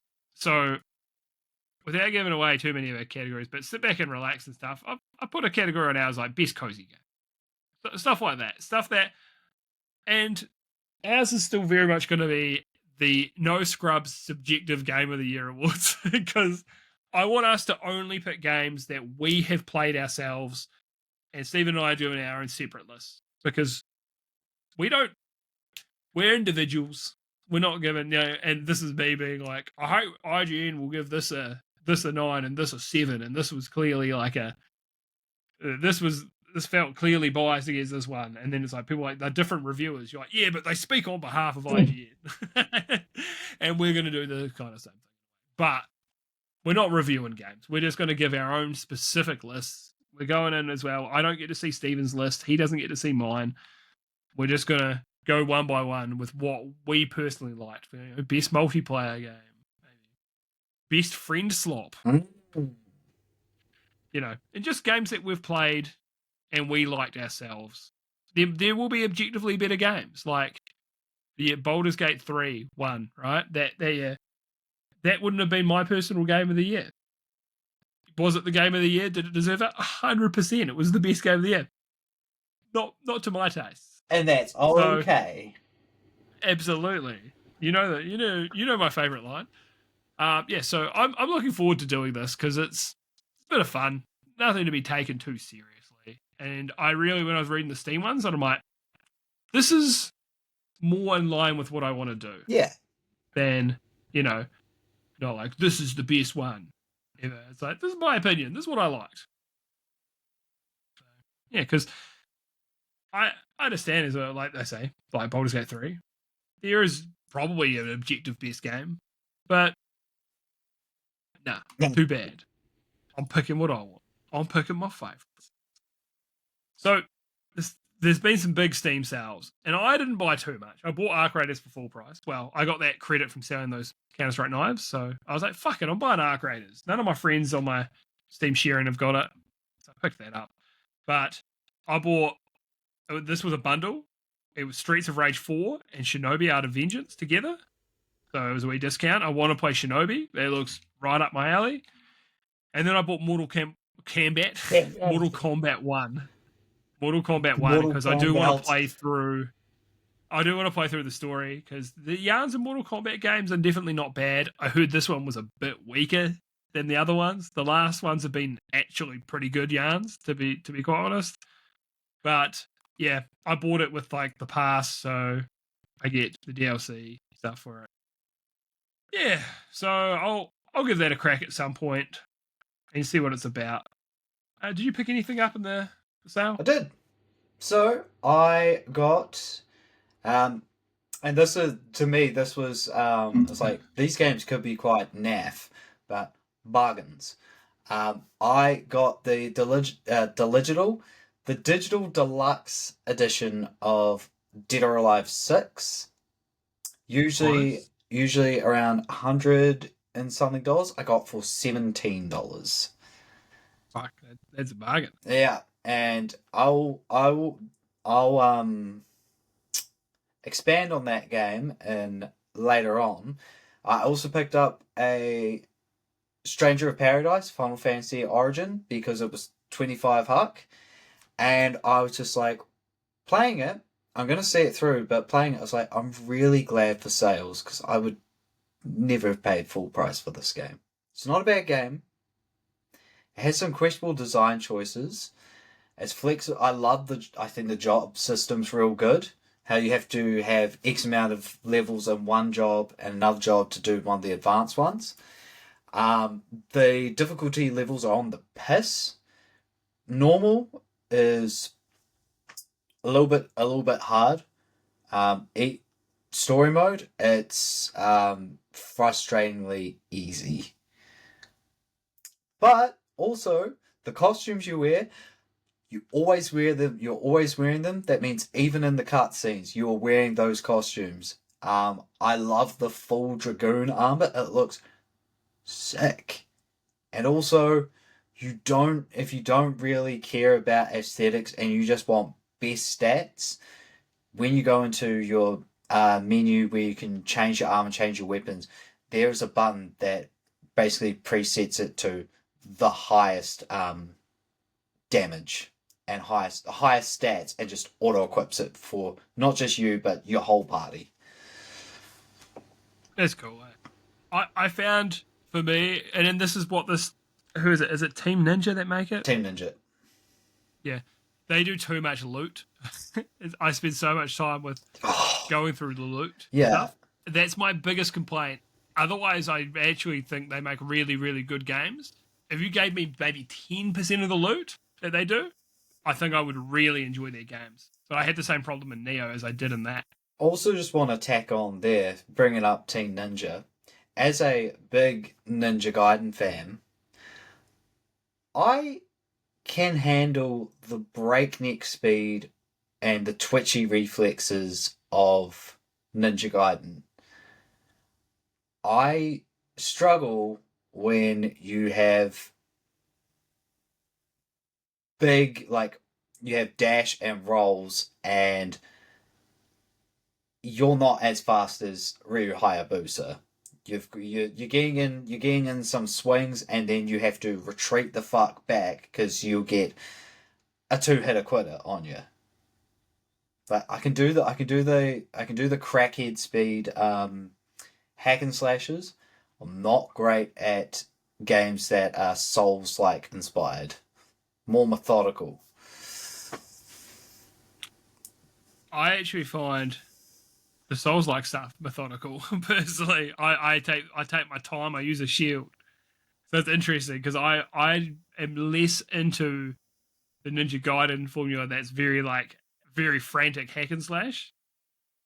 But I still like it. I just don't like it as much because I take my time with the Souls games. I'm shield up. I'm learning the enemy's attack patterns. But yeah. But I think I play differently than the average Souls-like player. Though I do like. I'm not saying that I don't dislike Souls-likes because I very much enjoy No Rest for the Wicked. And that's quite a different kind of Souls-like as well, eh? It's because it's kind of top down. Yeah, it's like Diablo.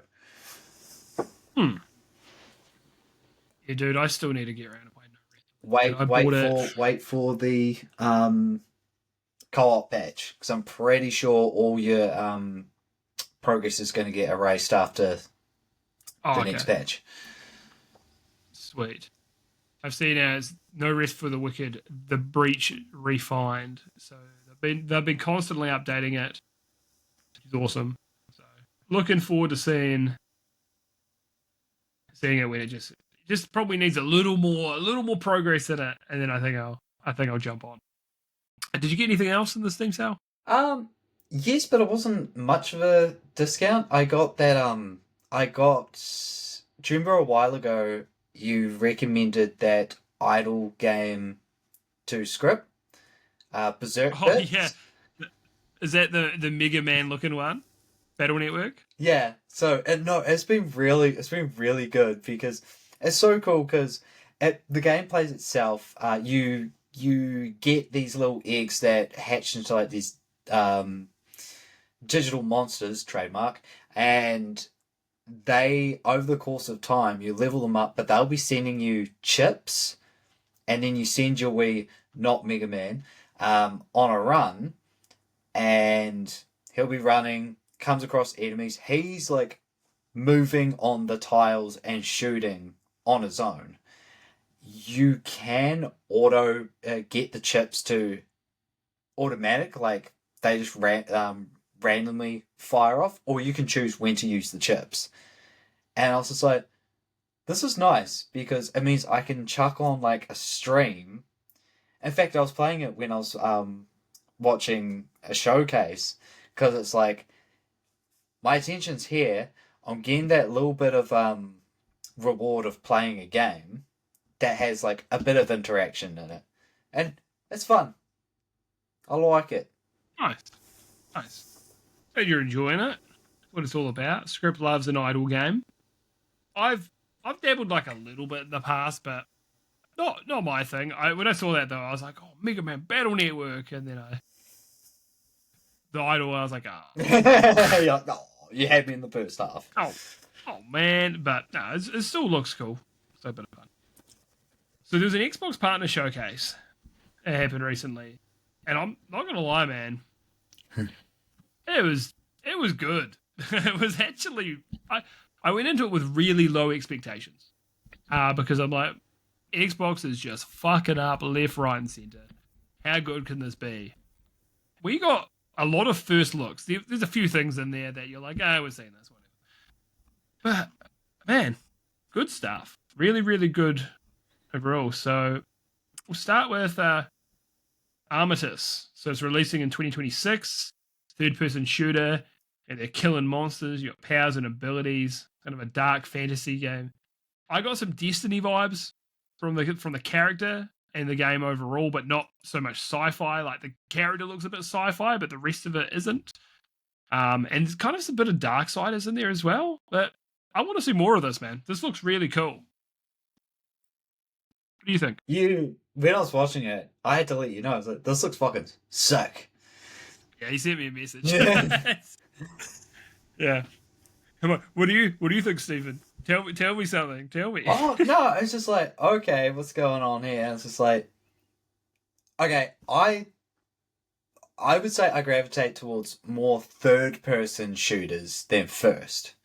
I'm not so much an immersion man when it comes to shooters, but I was just like, he's taking down the big guys with a gun. I was just like, I also did get like a bit of a Destiny aesthetic, and then he also has that fucking little sword he's taking. It's just like, he's pulling his sword out.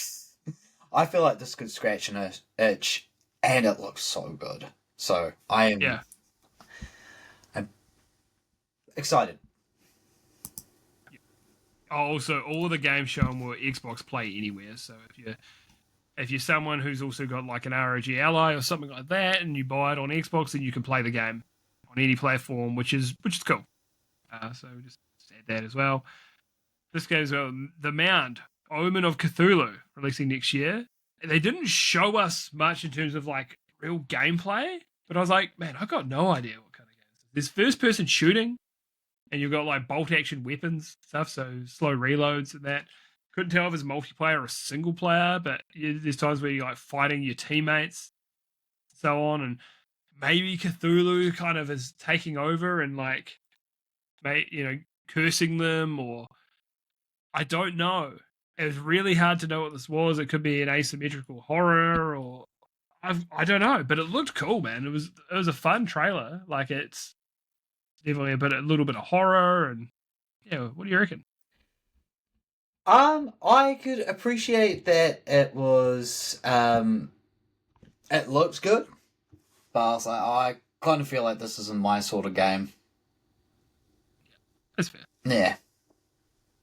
Next one, not too exciting because Dave the Diver's been out for ages, but it's coming to Xbox and In the Jungle DLC, which is out early next year. So I still haven't played Dave the Diver, but everyone I know has played it's really enjoyed it. Crow Sworn. So this is a game I'd seen some time ago. It's a 2D platformer. It does look like a Metroidvania, but that hasn't been confirmed, at least on that trailer. Hollow Knights with guns and a scythe. The movement's very Hollow Knight inspired. Like, it clearly is. It has taken a lot of inspiration. There's moments you're riding in a minecart and that looks kind of cool. But there's something that feels off about it. And I can't put my finger on it. I don't know what it is. It does look good. But there's something to me, I'm like, I don't know. There's something off. Oh, what do you reckon? So, at first, I was just like, oh, Hollow Knight. I gotta say, the combat looked pretty good, but I loved it when he jumps in the minecart, because I was just like, this is giving me Donkey Kong Country vibes. Yeah, hard out, man. That looked quite fun. That was the thing that also actually set it apart to me as well 100%. From Hollow Knight. I was like, oh, okay, cool. They're not just completely copying it. This is a game I really like the look of. Echo Generation 2. So it's not just like a roguelike deck builder. It's a deck building RPG. It's a full RPG. It's got a very blocky art style. So it looks like you're containing a breach and you're seeing people being eaten by monsters and stuff like that. I had a look at because I was like, oh, it's the second one. What does the first one look like? First game looks like a very different type of game. I've played and finished the first one. Because it was on... Have you? Yep. Because it was on Game Pass. Oh, wicked. What did you think of the first one? I enjoyed it. I really enjoyed it. Nice turn-based game. It made me appreciate voxel 3D graphics, because to me it's like the closest way to emulate the pixel art of, like, but in a 3D sort of way. And no, I came in with like very low expectations. I was fucking bored. I was like, what's this? Echo Generation. I'll give it a bet. And I was sucked in. I loved it. I'm pretty sure it had something to do with aliens. Hell yeah. And yeah, I got the first one on my Steam wishlist, but it wasn't on sale in the Steam sale.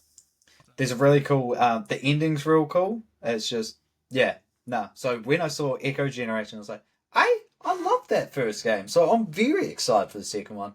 It also dope that it's a deck builder. Hell yeah.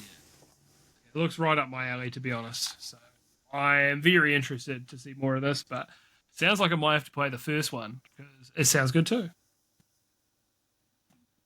Yeah. Great first look at that.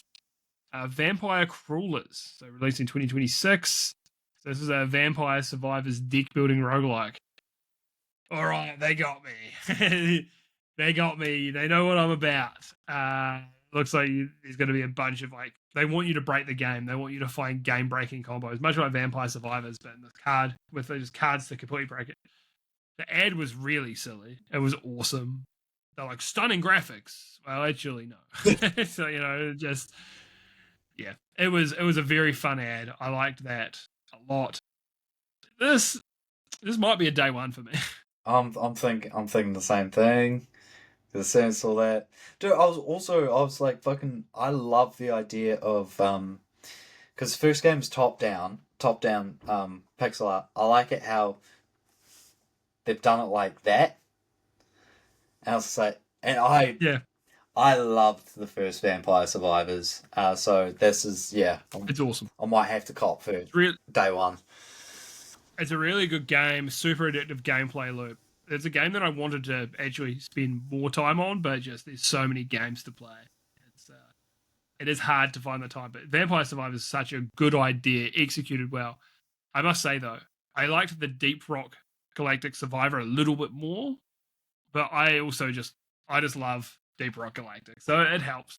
But both are great, both fantastic. I also loved it in the trailer. Yeah. They show the 3D trailer, and then you see the 2D garlic just rolling on the floor. Yeah, very very fun ad. They nailed it. So James Bond First Light, they're releasing next year. They just were showing off an Aston Martin. Didn't really do much more than that. We've seen so much of this game. It's time for it just to come out, and hope it's good. It's not my type of game ultimately, I don't think, but I hope it does well. And it's IO, so the guys that do Hitman, and the way that they've supported Hitman is fucking awesome. So nothing but respect for IO. Because they had I can't remember if they were part of Embracer and they bought their freedom and the Hitman IP to go independent. Hell yeah. Or were they? Oh no, they might have been part of Square Enix actually. Okay, I think they were part of Square Enix. They got sold to Embracer because that's where the Tomb Raider is, and they went independent. I think that's it. Roadside Research is releasing next year. The gas station simulator with a twist. So you play as aliens who are like poorly disguised with like pieces of paper stuck to their face with faces drawn on, and you're trying to gather intel for an alien invasion, which is quite a fun plot twist on these like overdone simulator games. Not that overdone doesn't mean bad, just there's a lot of them. I think Gas Station Simulator probably already exists. I'm interested in seeing how this plays out, and I wonder if you win, you gather enough intel if there's like the alien invasion happens and so on.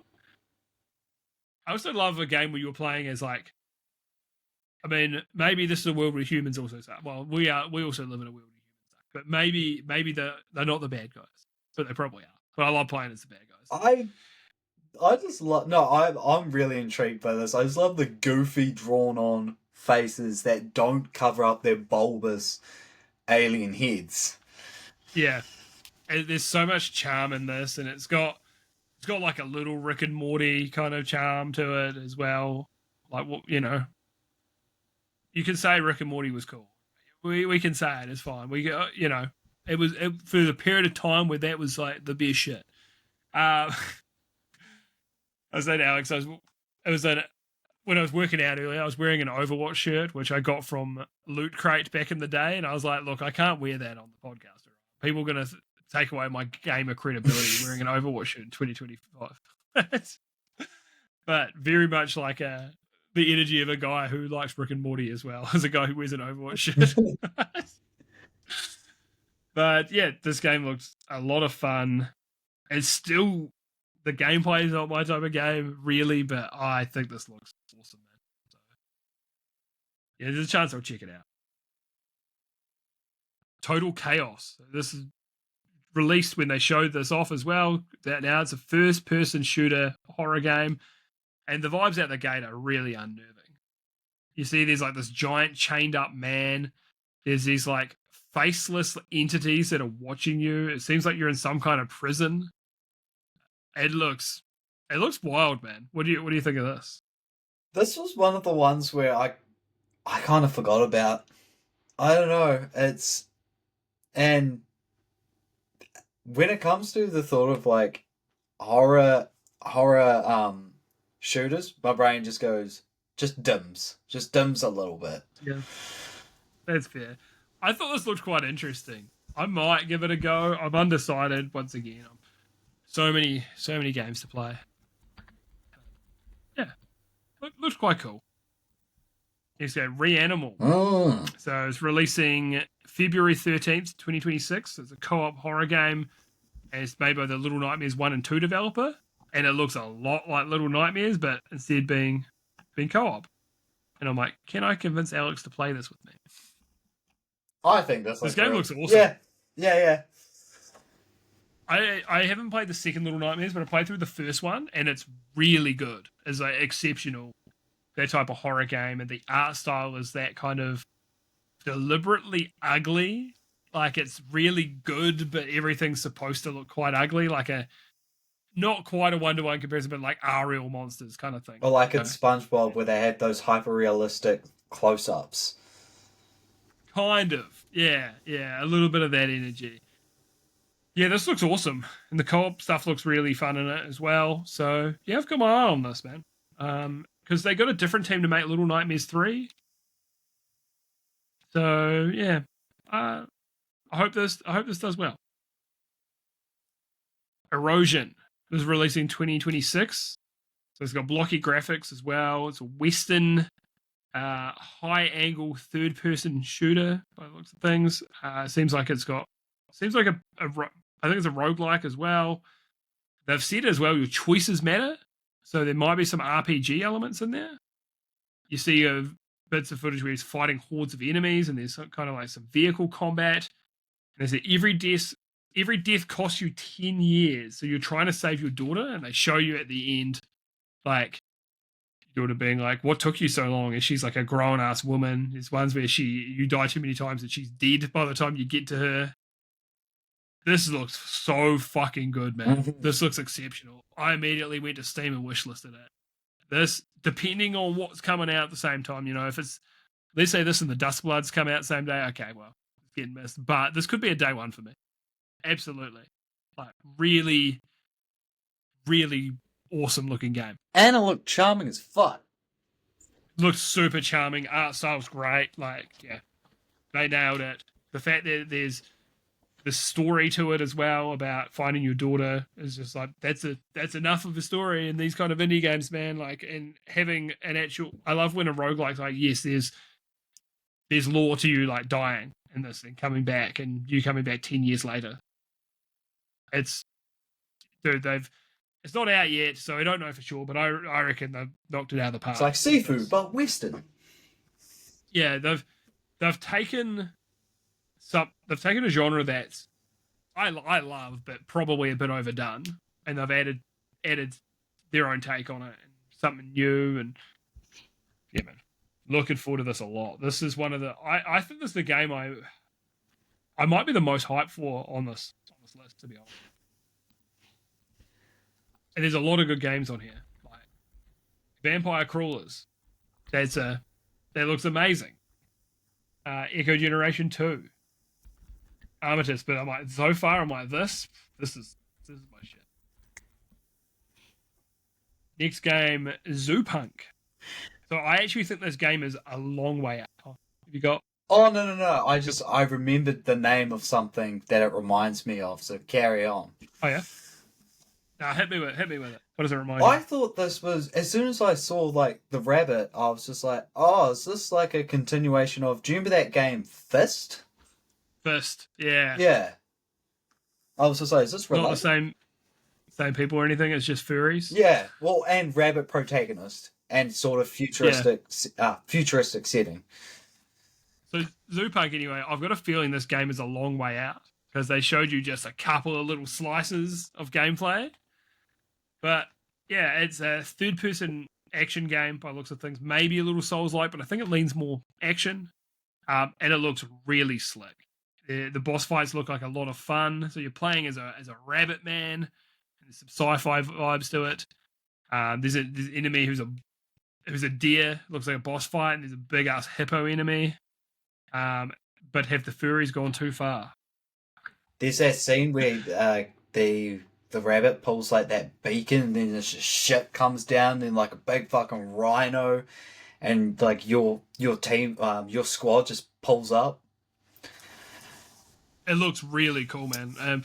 There's no Steam page or anything for it yet. I saw that it said it was going to release on Steam, so I was like, oh, okay, well, no Steam page. I think that means it's probably a long way out, because generally you want to show them off and then you want to get people wishlisting your game as soon as you can. So. It does look slick, but just remember, do you remember the last time where people tried to market a non-pervy furry game and people got burned by it?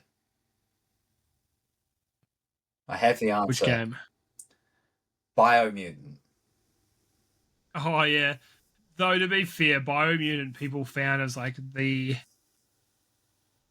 combat just didn't feel weighty enough. People just found like hits didn't feel like they were making much contact, things like that. The open world was fairly empty. Not a terrible game, but just probably needed a bit more time to cook. It reminded me that THQ is still around in some shape or form with THQ Nordic. Owned by Embracer Group. Ah. Skill Up did not recommend this. He's a curator I follow. It's got a 70% on Steam, so it's not terrible. Recently, it's got 69%. Nice. Yeah, but a game that has a lot of potential just didn't quite hit the mark. Art aesthetic on that from the trailers and stuff looked beautiful. Game looked stunning.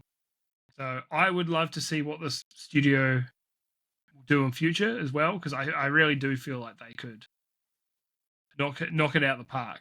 Just if they get given the right amount of resources, the right amount of time, because there's a lot of good stuff there. The next game, Clover Pit. So that's out now as well. It's a gambling game.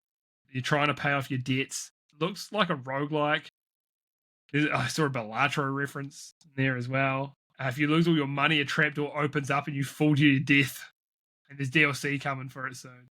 So, yeah, that game looks kind of fun. I'm interested. There's a little bit of like I don't know if horror is the right word, but a little unnerving parts. Yeah. But yeah, man, it looks fun. Yeah, I'll probably give it a dabble. Because I mean, Hitman's got a new. Sorry, go on. With Balatro, I was just like, oh, blackjack, and it's just like, it's blackjack or poker. I get all the adult card games mixed up, but I was just like, yeah, like Yu-Gi-Oh and of course. I was just like, I don't know if that doesn't sound that interesting. And then when I actually got into rhythm of it, I was like, no, this is really good. So I'm not gonna write off. And then she was like, gambling, slots, come off it. But then I was like, but there's a charm to it, Yeah. And there's like a bit of a mystery to the game that works really well for this type of indie. me. Yeah, so Hitman's doing a new elusive target, and the whole thing is Eminem versus Slim Shady. Dude, this is out now actually as well. This idea fucking rules. Man. Yeah. This is actually so cool. Like, it's a really fun idea. So you're working with Eminem to kill the alter ego Slim Shady, because he's always done that thing of that they are different people.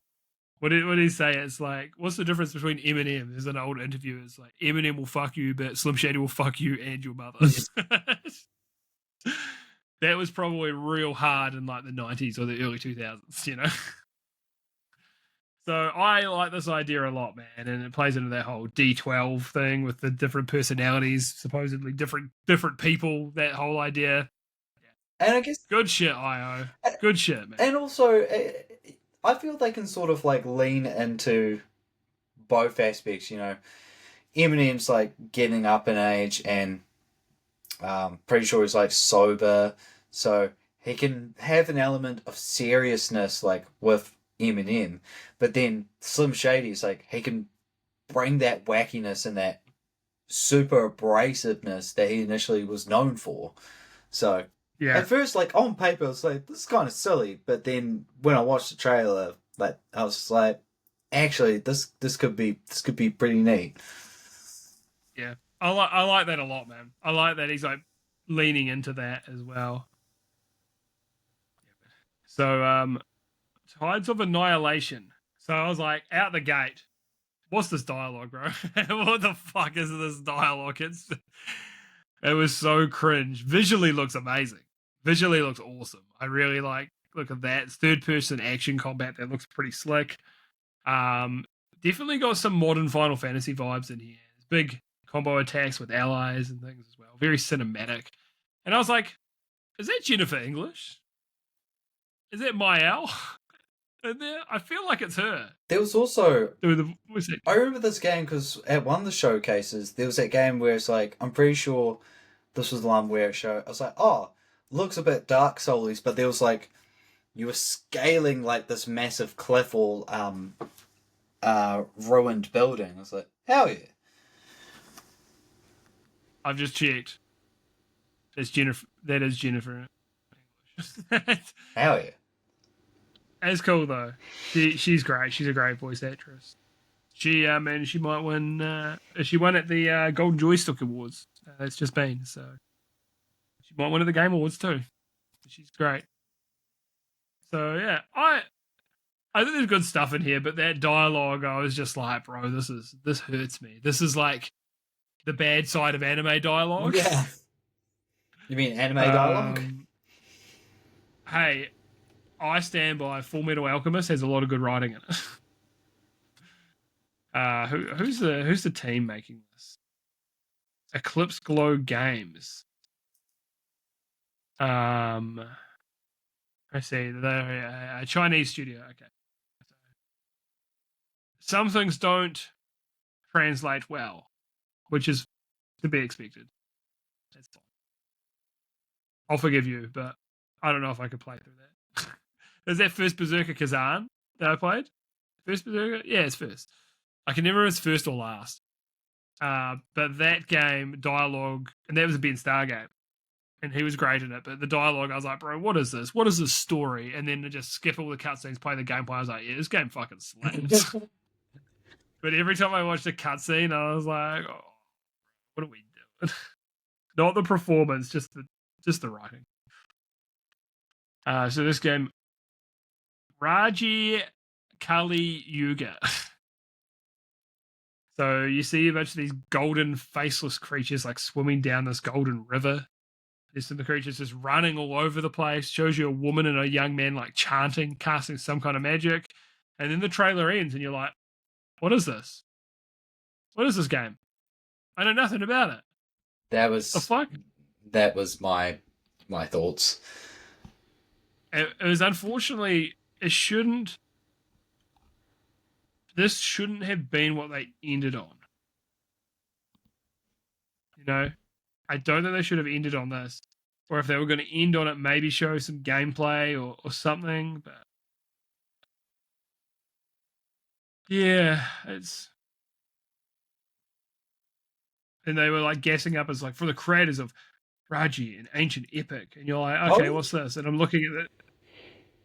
And I'm looking at this game and I was like, yeah, who? And then looking at it, I'm like, this game looks really unremarkable. Like, the reviews are good. It's 90% positive, you know, so it's not saying, you know, because you could have a game that looks a bit average and the gameplay is excellent. Believe me, I know. I played Cruelty Squad. And I really enjoyed it. That game looks so deep fried.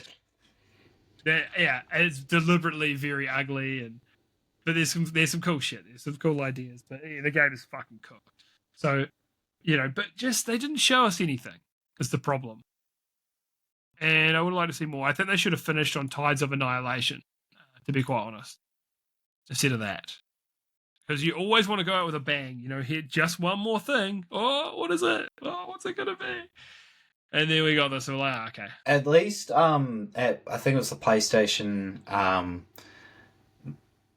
Game Awards, when they ended on that successor of Returnal that had no gameplay. Yeah. That game sort of has a little bit... I I would say Returnal probably has a little bit more weight than Raji.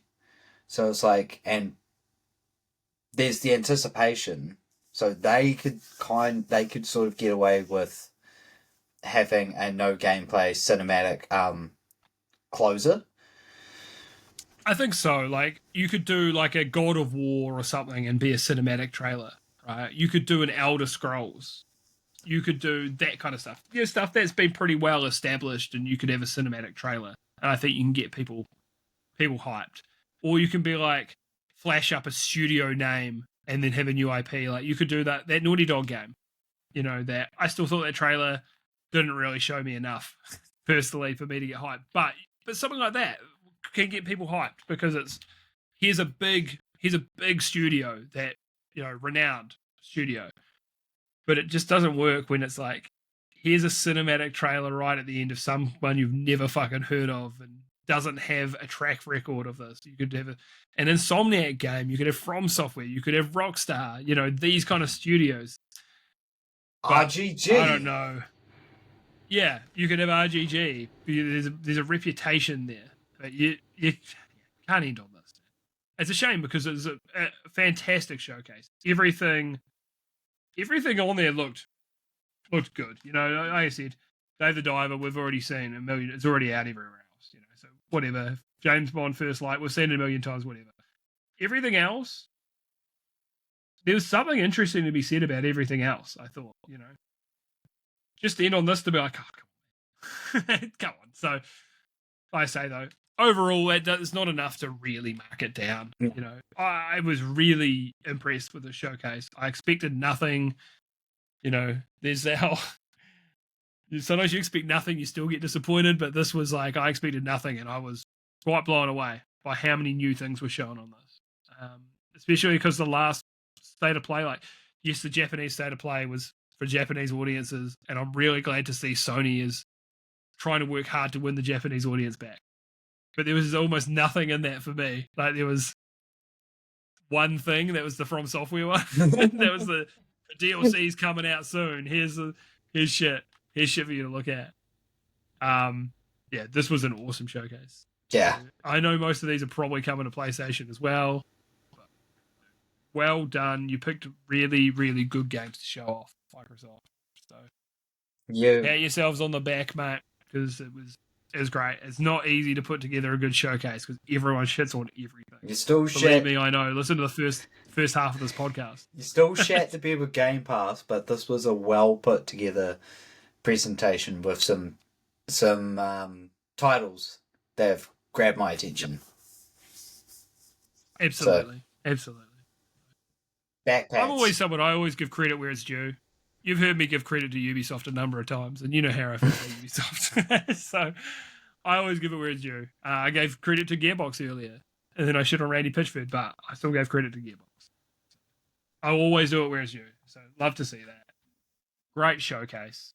I think this time I normally just go off on all the games I'm playing, then you do the ones you're playing. I think we're going to break it up this time because I've got 3 and maybe a 4th if I really want to get into the 4th one.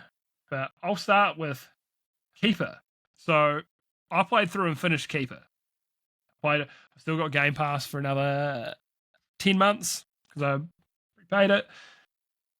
So this is by Double Fine. And it's a third-person platformer kind of / adventure game. My notes also, I had notes on this. I was rambling like a fucking madman typing notes about this game. I had to like try to piece it together. So you start the game as a lighthouse, but you end up getting other forms. So there are slight spoilers for this game. Just to warn everyone. But you become a boat at one stage. You become just a wheel, which is just the light itself is rolling around. You briefly become a dragon kind of thing. And you're walking through these like abandoned areas and you're just bowling over these houses and you're kind of like, man, what happened here? Where did the people go? You don't get any explanation. But you find very cool, you get this bird companion and this bird can like help you with puzzles. So you can, if you shine, you can send the bird over to like open up these pathways and things like that. There's a puzzle that's like a past, present, future puzzle. So if you go to the past, the bird becomes an egg. Present, it's just a bird. And then the future is like a ghost bird that can go through these like bars, can like fly through them, and then you change the state back, and then it weighs the thing down. They're not hard puzzles. The game is very easy overall, but man, just there's so much charm to this. The art style is amazing. The music is really good. It's not music you'd have a bop to on its own, but it's just really nice music. The transitions from gameplay to cutscene are just completely seamless. It's all in engine. It all looks amazing. Like, all looks really, really good. You see these giant, like, mountain-like creatures in the background, just like slowly moving around the scenery. You're like, what is that, man? It's so cool. You know, there's lots of puzzles using your light, so you shine lights on these vines that grow into like bridges, things like that. So it's very much a vibes game. There's like very much like a light and dark theme in it as well, of you vanquishing the darkness and using the light on it, get rid of it. Like, it's a game that it's not very long either. I think I spent maybe 4 hours to finish it, 4 or 5 hours. And I had a really good time with it, man. It actually blew me away. Like, just how much I enjoyed it. So I would, especially if you're someone out there that's still got Game Pass, I'd highly recommend Keeper. It's a lot of fun. It's I just say, how is it priced on Steam? $50. I'd wait for a sale on that. $50 is not cheap. So, but it really is great. You know, $20-$30, probably worth it. I'm just saying the specs you need for this, though, if you want to like run it full tit. I didn't realize you actually need a pretty hefty PC. You can run it on the minimum requirements and it'll run sweet. But if you want to like max it out, like, yeah, if you want to max it out, we'd say 32 gigs of RAM, AMD Ryzen 9 7900X, which is actually higher end than my CPU, the 7700. RTX 4080 or AMD 7900 XT, 16 gig graphics card. God damn. But it is quite a looker, this game. So, yeah, definitely worth a go if you still got Game Pass. For anyone out there? All right, what's the first game you were playing, mate? I just realized something after like reading the doc. I forgot to save the MILF section. Oh. And that is okay, because that is something I would like to expand upon on another episode. No. Oh yeah, you put that after. You put that after. Yeah, so that's not the reviews. Yeah, that's a clown on my behalf, on my part. So I want to talk about a game. It is a sequel to a game that Lewis and I both played, and we were like, it's fine. It's lacking in some area. The sequel, however, it's early access. I'm talking about the Moonlighter 2, or Moonlighter 2. Hey. And just from the jump, I found that game hard to put down. So basically, it's like the first one where you start a shop. You've got a shop, and you sell just initially just low tier trinkets, but you also sell relics, and you get those relics by going through these levels, which are now present. Usually, from the first one, it was like top down. This one is more reminiscent of Bastion, where it's like isometric, 3D. You're a wee lad going through the levels. A couple of things I fucking love about the game. One is there's a mini game when you pick up the relics, and that's when you put them in the backpack. Two examples are, in the desert, you can pick up a relic that is the rarity of this relic will increase every time a relic is burned and destroyed. You can get these, usually they're lower level relics that they'll have an indicator of like up, down, left, or whatever. indicating that the tile next to this in the backpack is going to be affected and it's going to burn it. So you can get relics that, yeah, it increases its rarity, means it'll get sold for way more money. There's also ones that grant shield. So a relic can survive getting burned. But then you'll have another relic that's just like, this relic's rarity will go up every time a guard has been broken. So you just try to find a shield's been broken. So you can just shield up your relics and then just get something to just break them. It's just like in another level, a more futuristic level, I think it's called the Gallery. You have relics that gain rarity for being overcharged, which is basically, it's almost like the fire scepter doesn't immediately destroy it. It zaps it, and if it gets zapped again, it's kaput, it's gone. But that's when you can zap a relic and put a battery next to it, which takes away the overcharge, and then the battery dies. You'll get relics that increase its rarity for how many times it's been overcharged. It's mint. Apart from your sword, your standard sword, well, you start off with a broom. Apart from your sword, every weapon has a gimmick behind them. So, sword is just, you hack. The spear is every time there's like a little meter of these little darts or spikes. Every time you land an attack, it drops a spike. So what you do is you have like 5 spikes on the ground. You can go behind an enemy and you press your special button to recall them, and they'll just go. The heavy sword, it's every time you attack, you use your regular attack, your sharpness of the weapon goes down, causing it to do less damage, but your special rebuild sharpness. And also, getting to, you also have a gun. The gun's cool. When you first do your run in the desert, you can get 2 abilities. One is Wound, which is basically think bleed, and Foam. Foam is a move that it's like a detonator. It'll do damage after X amount of time. But if you go to other levels, like the futuristic level, if you decide to do another run in the desert, there's a chance that, say, the electric buff will appear. An electric buff is mint, because it's like every time you get the electric buff on your weapon, it's like every time you attack, it fills up a meter. When the meter's full, everyone gets shocked to bits. It's mint. They also have like a level that's in your run that's akin to the Daedalus Hammer, where it changes the property of your weapon. The selling's awesome.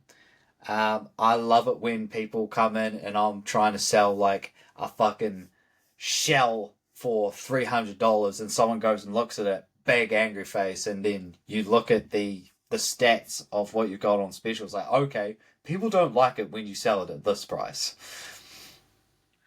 Gauging what its value is, but if you've got a rare one that's like has a rarity of like 20, that you've up to like 20, 30, so you can afford to charge $600 for a little necklace. It's fun. I'm going to buy it because I was playing it on Game Pass and it ran out. Oh yeah, yeah, man. I'm glad as well. Like, I felt like, because we both felt like the first one fell a little short. It was lacking. And then it feels like they've just fixed all of the issues for the second one, and it's still early access, so I might get it down the track. But yeah, I'm looking forward to giving it a crack at some point. The opening also had me giggling. There's a portal, a lizard chucks you through a portal, and it's like, you and your shop hasn't earned me money for 3 months. And it's just like, the desert's your home until you can make some money, and just leaves through this portal. So it's like, hell yeah. How do I make money? Man, yeah, I'm looking forward to giving that a crack at some point. It's charming. And I'm glad they've righted their wrongs of the first game, because it had so much potential. I like the Bastion comparison too, because man, I love Bastion. Such a good game. Yeah, so I've been playing a game that you've already played as well. Mullet Mad Jack. Bro, the other weekend I was like, man, I just need to play something. I just need to play something kind of, chill's the wrong word, but something that's not so serious, you know, not something that's going to be like something that's not like 100-hour RPG, you know? Something just I could play and just have a good time with, and just pick up and have a blast. So, Mullet Mad Jack is a first-person shooter where you've only got 10 seconds to live because you're living in the future where everybody needs dopamine every 10 seconds or they fucking die. Which, amazing premise. Really, really fun. So you have to just keep killing enemies to get the dopamine so you stay alive. You don't have a health bar, but if enemies like shoot you or slash you with a weapon or whatever they've got, then you lose time. So you gotta grab it. You gotta grab what you can, and you just gotta kill the enemies to just cuss through these levels. So you got to clear 10 levels as well. Or you end up, if you die, you got to go back to the start because you're essentially climbing floors of this building. While live streaming. Going through these floors. Yeah, that's right. While live streaming.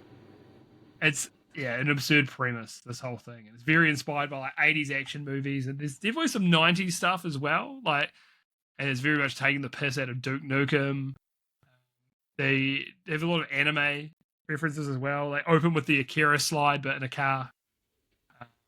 There's heaps of just like piss take quotes of like Duke Nukem quotes as well. There's like heavy synth in it for the soundtrack. The soundtrack is exceptional.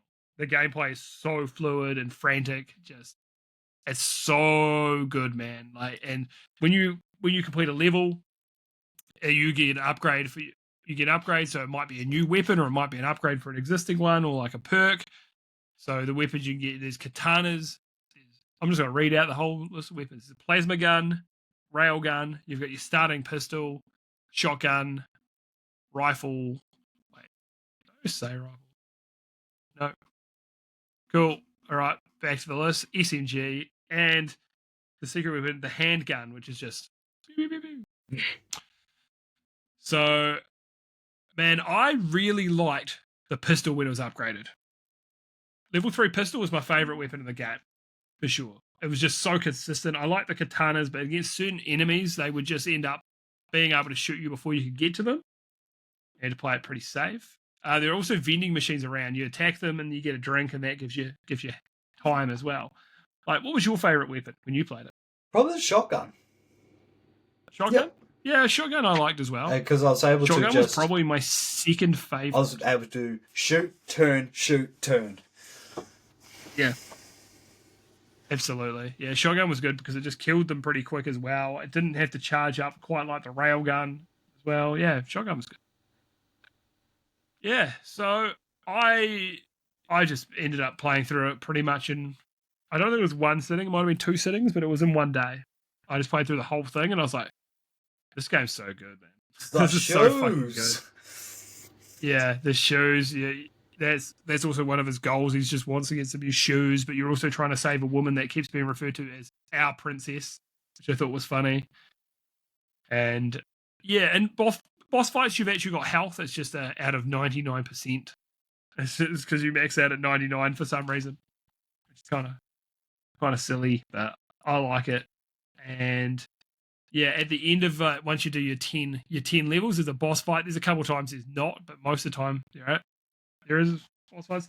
Again, slight spoilers. You get this, you lose, you get shot in the head and die, as it's your major spoiler. But you come back to life, and you have to just run around your apartment until your brain heals. It's a 95% capacity, and you're kind of losing your mind. You start talking to your Tamagotchi, who then has to sacrifice himself in one of the later levels because you need to do it. You can't open the door until you beat a boss. So he sacrifices himself. You have to beat him at paper, scissors, rock enough times. It is so ridiculous, man. And it's like this noble sacrifice of your little Tamagotchi dying. Like, it's absurd. Oh, man. Also, the kicking. Like, you kick enemies into, like, environment as well. Just kick them through a fucking window, kick them into some like electrical circuitry. Yeah, it's fun. I saw as well because there's a bundle for Mullet Mad Jack and Angerfoot, which Angerfoot released at a very similar time. It released in July 2024. Yeah. Buddha Shooter bundle. Buddha Shooter, that's brilliant. Yeah. Yeah, I really want to play Angerfoot at some point as well because that looks really good. So good. So, yeah, but similar vibes. I think, yeah, both Devolver published games as well, which is hilarious that Devolver published two fairly similar games that the vibes are different, the aesthetics are different, dude. I gotta say, Mullet Mad Jack aesthetic is so good. It's such a great looking game. I'm a big fan of that aesthetic. It's really, really cool. That's right. Chainsaw Boy. Because like a Chainsaw Man. Yeah, it's fun, man. It's what a game. I'm glad I got to it because I'm sure on the previous pod, like earlier in the year, and I was like, oh, it's on the list, and that often means I'm not going to get to it. What a game! I came out last year, so I couldn't win any. I mean, depending on how we do our awards, maybe older games could. However, this is one of my favorite games I played this year. I loved it from start to finish. There's a real speed running quality to it as well, which is not so much for me. Also, Stephen, I beat every single one of your times. Sorry. Yeah, on every single level. And it was just, usually it's like, oh, 5 seconds here, 10 seconds here, whatever. I only got one that wasn't in bronze par. Everything else I was in bronze. So that shows you how fucking much movement tech there is in this game. You can play it real fast. There's an endless mode as well. Mm-hmm. Yeah, and there's unlockable stuff from the endless mode, like getting new shoes. Yeah, just a really exceptional game, man. Really blew me away with just how good it is. Big fan. You got anything else to say about Mullet Mad Jack? I think you spoke my mind on it. Hell yeah, brother. All right, mate. What else you been playing? So I have been playing a bit of Stranger of Paradise, Final Fantasy Origins. I like the fact that it means I don't have to play Final Fantasy 1. Yeah. I don't like quite a few things about it. There's mechanics in the game that I completely forget, which is, I think it's your circle move. Oh, first and foremost, I'm not a big fan of your main attacks being on the triggers or the bumpers. Nah, cut that out, mate. Cut that out. Is that a Souls-esque thing? Yeah. Okay. Yeah. I actually remember one of my mates when he first played the new God of Wars was like, oh, I found it really weird that the attack buttons are on there. I was like, that's the better way to play, mate. Don't worry about it. Now we need to get used to it because I was first like, what are your face buttons doing? Yeah. I really do prefer that in current day because my thumb can also face button and stick, and then the back buttons for the attacks because that's where my fingers naturally want to be. So yeah, I know if you're not used to it, it feels at first like what, but that was like when Ratchet and Clank 3 introduced you could shoot with like R1 or something, and as a kid I was like, why would I do that when I could shoot with circle? And then as an adult and as you got older, or every game where you shoot uses the back buttons, you're like, oh, okay.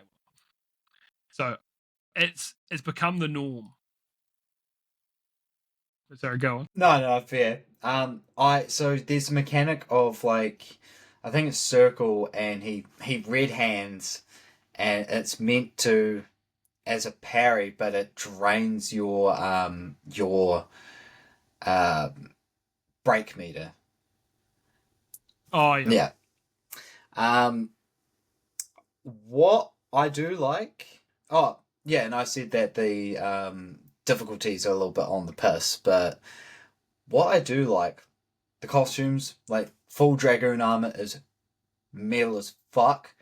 So when you break an enemy's meter, that means you can do an insta kill, and the instant kill usually involves them, like say there's like this dog enemy grabbing the dog like that, opening its mouth up, its whole body becomes crystallized, and then you just like headbutt it to bits.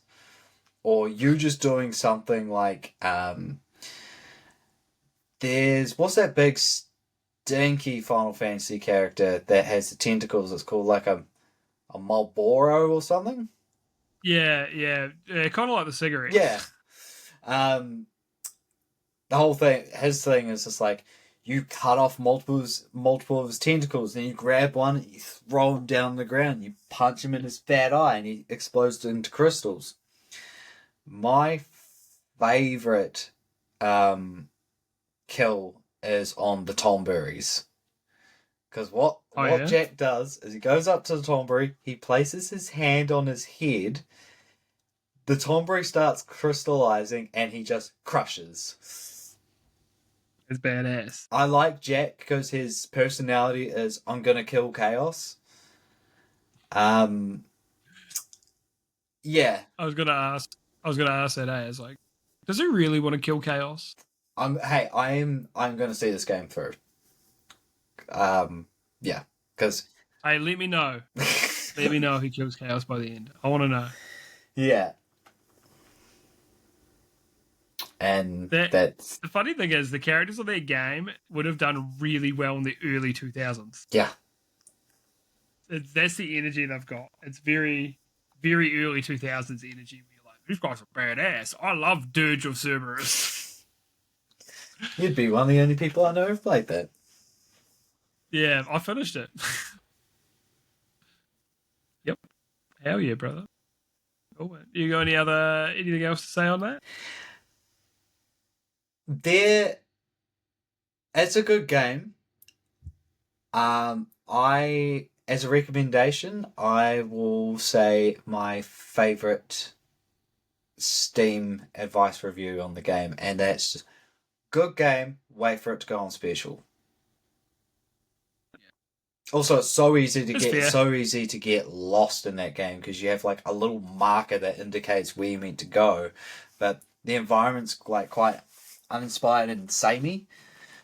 I played a couple of hours of it, and it was really the spewing out the loot everywhere that just I was like, it's just too much. They've done it to me again. Dragoon, though I do have two favorite classes that I haven't deviated from. That's Dragoon because it means big spear and you get your jump ability, and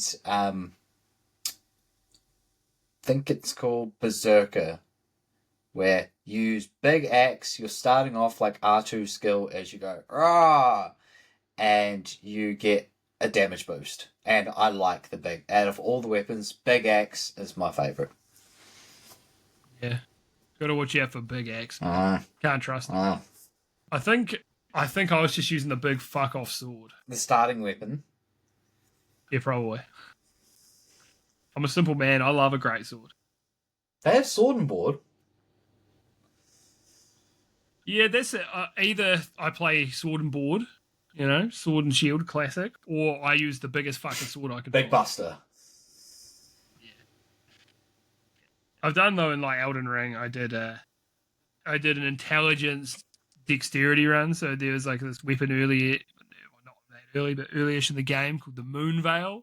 And it's just like a katana, but you can shoot little laser beams out of it, essentially. And I was like, hell yeah, this fucking rules. But my first run was like, I'm going to find the biggest fucking sword I can find and bop some chops. Yeah. Got anything else to say on that? Or you good? Hell yeah. So I've been playing a couple other games, but what I want to talk about right now is Arc Raiders. So I said the week I got it, I was feeling a lot more social. So I was like, yeah, hell yeah, I'm gonna play it. I haven't felt as social since, so I haven't been wanting to jump on and deal with some randoms. But the week I was playing this, I was having a real good time. I was thinking about it when I was at work, and I was like, man, I can't wait to get home and play a little bit of this. So it's a third-person extraction shooter with proximity chat, and that proximity chat is just one of the best parts about the game. And you got to remember that Bungie were like, Marathon doesn't need proximity chat. Yes, it does. Then I think they added it anyway. But yeah, so it's a PvPvE, which I'm a fan of. I'm a fan of that kind of formula. I like it. So there's a lot of like resource gathering in the game. So you just want to gather up your resources and you want to get the fuck out. You want to extract. So I'm a bit of a coward. I'll get my shit and I fuck off a lot of the time. But most people I've met on there have been pretty friendly. I found if they're not on the mic, there's a good chance they're just going to try to fucking shoot you down. But most people I've met were actually like real chill. I found there's a voice changer. So there are a couple of women in game that seem like, oh, they're really nice. And then I'm like, oh, but they also may not have been women. They could have been using the voice changer to sound like women. But it was like one of the first times they did this the second map you unlock, and I was like, holy shit, there's a big ass enemy out there, the Arks, right? So I'll go into those in a sec. But this woman's like, how you going? You need a shotgun? I'm like, oh yeah, that'd be awesome. She dropped me a shotgun. You want any ammo? Yeah, if you got any. Oh, thank you so much. Oh, yeah. All right, mate, have a good one. See ya. Just, that's a person that you should be fighting. That's a person in the PvP area, like you're supposed to be fighting these people. And so many people are friendly when you play on singles, right?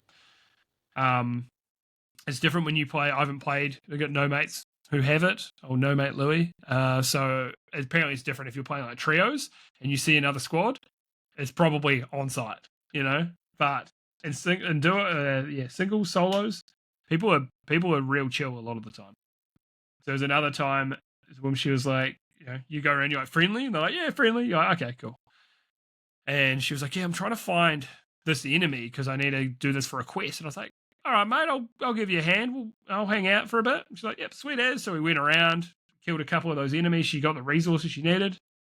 I was like, all right, mate, I'm heading off. She's like, cool, see you later. And we just went our separate ways. And that was it. I just helped her do a quest. Like, fucking cool, catch you later. It's been like 60% of the dudes have been chill as well. Me and these, so we fought one of the Arks together. It was funny.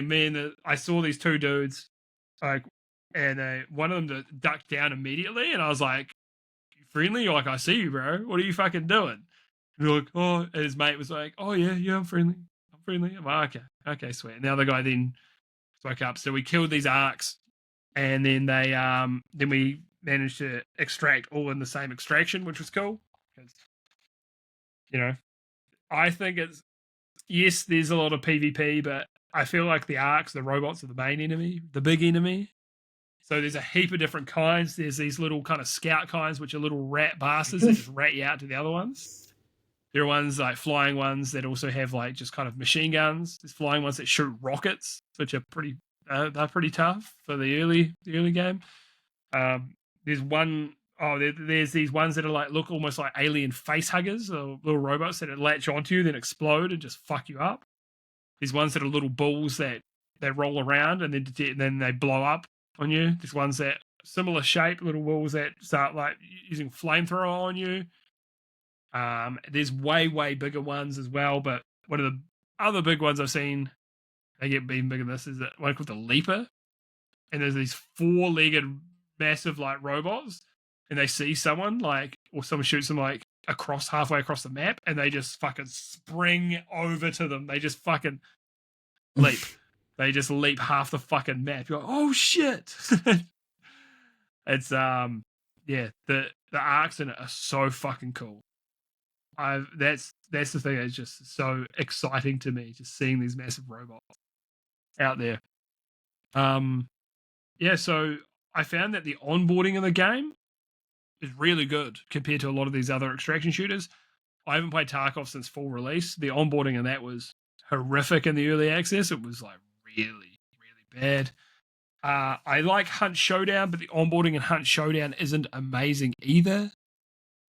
I've had better than the Tarkov onboarding, but it's just, there's a lot that they don't tell you. There's still things they don't tell you, but it was just much easier to understand. This is where you get the quests from. This is where you cash your quests in. Going out in the world, there's a brief tutorial and stuff as well. I just found it a lot more straightforward, but there's still a heap of depth to the game as well. So, yeah, it's a game that I hope some homies get down the track. So I'd love to play it with the boys, but I imagine it will happen when it goes on sale. Hell yeah. Yeah. I'm hoping as well, once I'm feeling social again for this type of thing, I'll jump on again. And, because the problem is if I'm mic off, then I'm just going to be looking hostile and people are going to shoot me. I've never experienced that in this kind of game. Like, those one guy just immediately started shooting me and then that downs me. And I'm like, fuck you. He's like, hey, man, it's a PvP game. And then he executes me. And I'm like, oh, he's got a point. Yeah, I was annoyed, but also, come on, man. I was trying to get my cables and extract. I just wanted cables. It's a PvP. And he's right. But still, a lot of people are super chill on it, which is because that's a super sweaty kind of game. Yeah. Have you playing anything else? So yeah, got Dead or Alive 6. And Oh hell yeah. And I was just like, yeah, I'll play the horny fighter. And hey, two things. I'll hit with a what I don't like. Okay, story mode is all jumbled up. That's whatever. So you know that when you play like Street Fighter or Tekken, and they'll have move sets that like Imperial Dawn, Kiritsuti Gomen Heavenly Strike, and it's like a triangle square X combo. You know, they have these big big titles. When you go to the moveset in Dead or Alive 6, they don't have names. They've just got the inputs. Which is odd.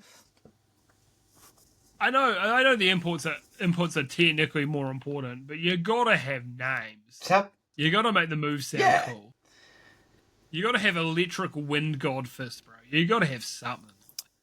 But what I do fuck with is, so with Tekken they have like their system is square triangle represents your left and your right hand, essentially. Street Fighter, square, the buttons are basically meant to be like light, medium, heavy, which affects properties like speed or combo hits in the combo. With Dead or Alive, they have 4 buttons, not counting like the shoulder buttons, which are just what you call it, 2 button presses, 2 buttons together. So they have the punch and the kick. They have a designated grapple button, which is the A button, which is cool because it means there's so many grapples you can do with just a different direction input. And one of the characters I was using, they have an aerial grapple, which is great for a juggle. Then they have, I used to really not like the idea of a block button. They've got a block button, but which is the X button.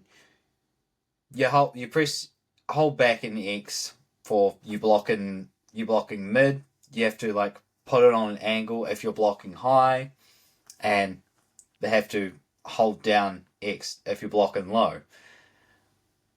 But if you hold the input of the part that you're the direction you're blocking, but you don't hold the button, you tap it, they do a reversal, a damaging parry. And I was like, oh, that's quite sick. They're called holds. So someone's going to throw a kick at you, you just back an X, you tap it at the right time, and your character does a move that damages them. It's mint. They got like a rock paper scissors system where it's like strikes beat out grapples, grapples beat out holds beat out strikes, which is nice. Makes sense.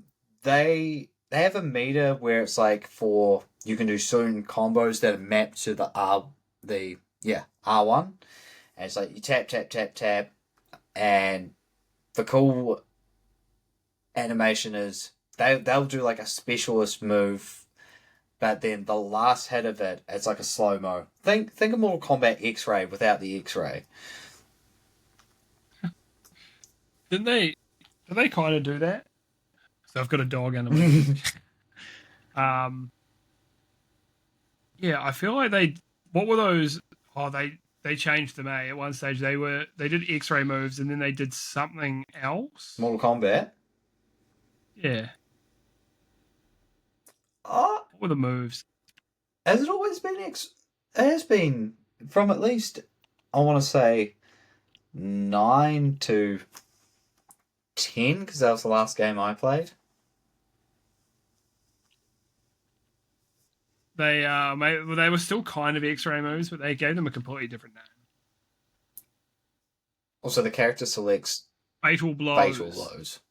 So the character selects. And it was. Oh, you go. Same idea. Same idea though. Same idea. The character select song in Dead or Alive 6 slaps. Literally the only. You telling me it fucks. It fucks. Literally the only character select song that beats it out is Tick and Tag. That does go pretty hard to me. Hell yeah. Tekken music in general. I remember Alex like just hovering it on the PlayStation menu, just the Tekken, like the main Tekken 8 theme, just goes so fucking hard. It's unreal. And the fact that they brought back Jin's Tekken 3 theme in the game as like a remix and like one of the final fights in the story. That's cool. Was exceptional. It was so exceptional. Sorry, but this is not about Tekken. So go on. No, that's it. It's just like, it's almost like a little bit fooled by horny game with jiggle physics, but pretty neat combat system. And I like to see how games express their combat systems, like be it if a more button Street Fighter approach or a less is more approach like Dead or Alive. No, that's good. Also, has good. Glad you're enjoying it. It has 2 characters from, technically 3 characters from Ninja Gaiden, so can't complain. Hell yeah. Makes sense. Makes Team sense. Ninja. Why not? Yeah. I wasn't going to talk about it because but I should. I've been playing the fuck out of the Binding of Isaac after we played the 4-player stuff the other week, and then we did a 3-player when you couldn't make it.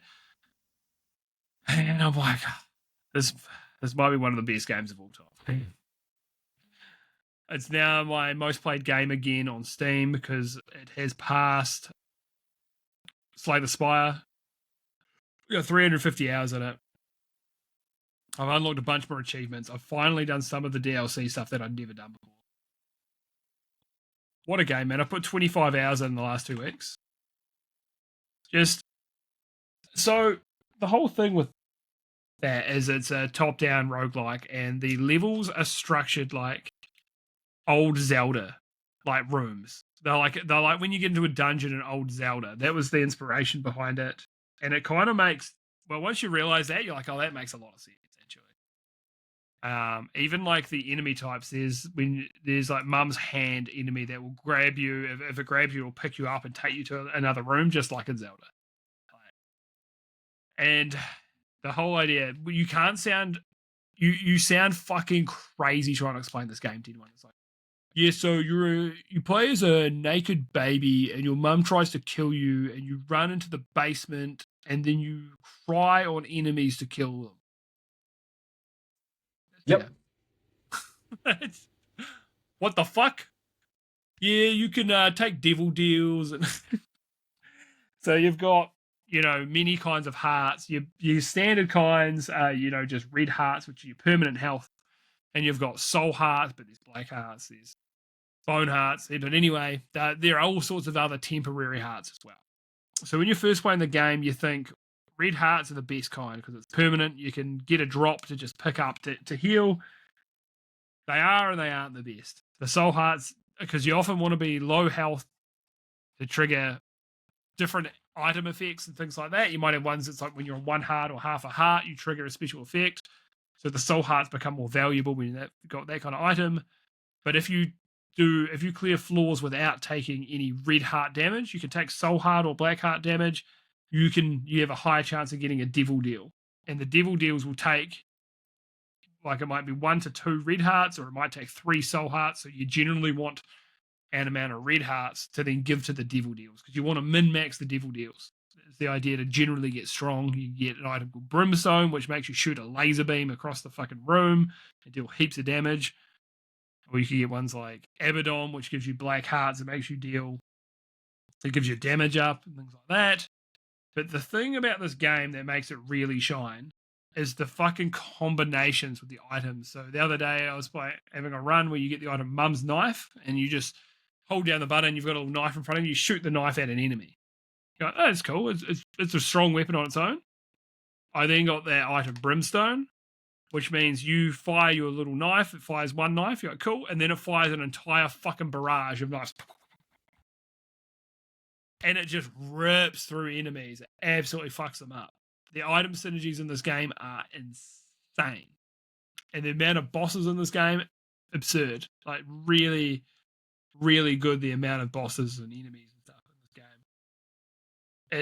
There's so much more to say about this game. You know, there's little item shops where you spend your gold, where your cents on it. You've got treasure rooms, which will give you a guaranteed like item. When you beat bosses, you get items as well. But there's all sorts of things. There's tinted rocks, so there's rocks that have a little symbol on them. You blow them up, then they'll give you items. You've got keys for unlocking chests and doors. There's just so much to this game. It's so good. I think it is one of the best games ever made. And when I say, like, Hades visually has a better story, has better music. I mean, you could argue maybe better gameplay. Isaac still somehow just beats it. It is just so exceptional. Like, and I think it is the item variety and the combos that it makes. Like, you just don't get that level of combos in Hades. As much as Hades is amazing, it is an excellent game. Hades 2, one of the best games I played all year. And I'm like, why didn't I buy Isaac though? This is something special. This game is not new at all. This game is fucking old now. It is. When did it release? There's 2 versions of the game too. They made one in Flash, and it was kind of rough, but it was great. It was really good, but the game would massively like slow down at certain points because Flash is just super limited. And I must say, at first I was like, oh man, I kind of prefer the Flash like style, the look to the game. And then the more I played Binding of Isaac Rebirth, I'm like, okay, this is better. So that game, Rebirth, released in 2015. Oh, no, 2014. So, yeah, dude, 2014, in that game, I'm still like, this is my top 10 all time. This might be one of the only games in my top 10 that aren't by From Software. Okay, that and Portal 2. I adore this game. This game is an absolute masterpiece. This is one of the few games I would give a 10 out of 10 to. It's just near infinitely replayable. If you haven't played it, please, for the love of God, play this game. It'll fucking blow you away if you can get past how fucking weird it is. There's a lot of shit in it. Yeah, you cry on shit to get items. Yep. Bizarre game. All right. Anything else you're playing, Stephen?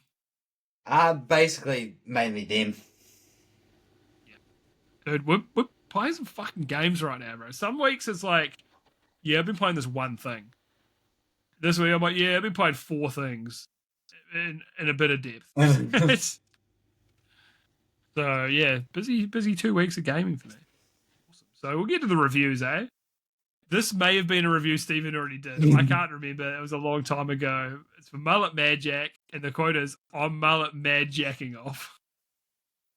This is by Shady Back Alley Tito. Hell yeah. Is that the review you did? I can't remember. It's a long time ago. That was a long time ago. But I just saw that review. I'm like, that's dumb, bro. I love that. So mine's for Dead or Alive 6, and it is one of those things where you see people trying to make the same joke. And I was just like I saw a lot of them being like, this game is hard to play with one hand. And I was like, oh yeah, cause horny game. But I go onto reviews page, and I see recommended by your friend, someone I know in IRL, and they wrote, "This is from Pirate Storm 787. Go directly to horny jail. Do not pass go. Do not collect $200." Good review. I like it. Bit of fun. Bit of Monopoly, you know? Monopoly. Yeah, mate, I've engaged in that game that tears families apart. Tops.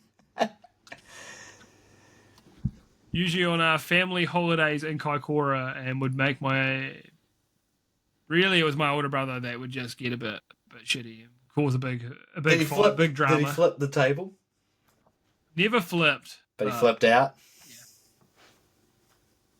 Yeah. Yeah, absolutely, dude. My mate Craig, because since Omega Nerd, I've got the Binding of Isaac card game, and it's excellent. It's really, really good. It's got a lot of vibes of the actual game as well. And my mate Craig, he always ends up feuding with Ruben for no reason. Like me and Matt Code could be like this close to winning the game, and Craig will spend his resources on fucking over Ruben, who has no chance of winning, instead of beating Matt Code. He just, because Ruben is always, he's really nice. He really tries to be fair. Like with the cards, it's like, okay, I got a card that's like, or I pick something and it's like, I've got to kill one other player, deal 1 damage to a player. So Ruben's like, okay, Lewis, you'll be 1 and 2, Craig will be 3 and 4, Matt will be 5 and 6, and roll the dice, right? And just about, okay, I'm going to be fair.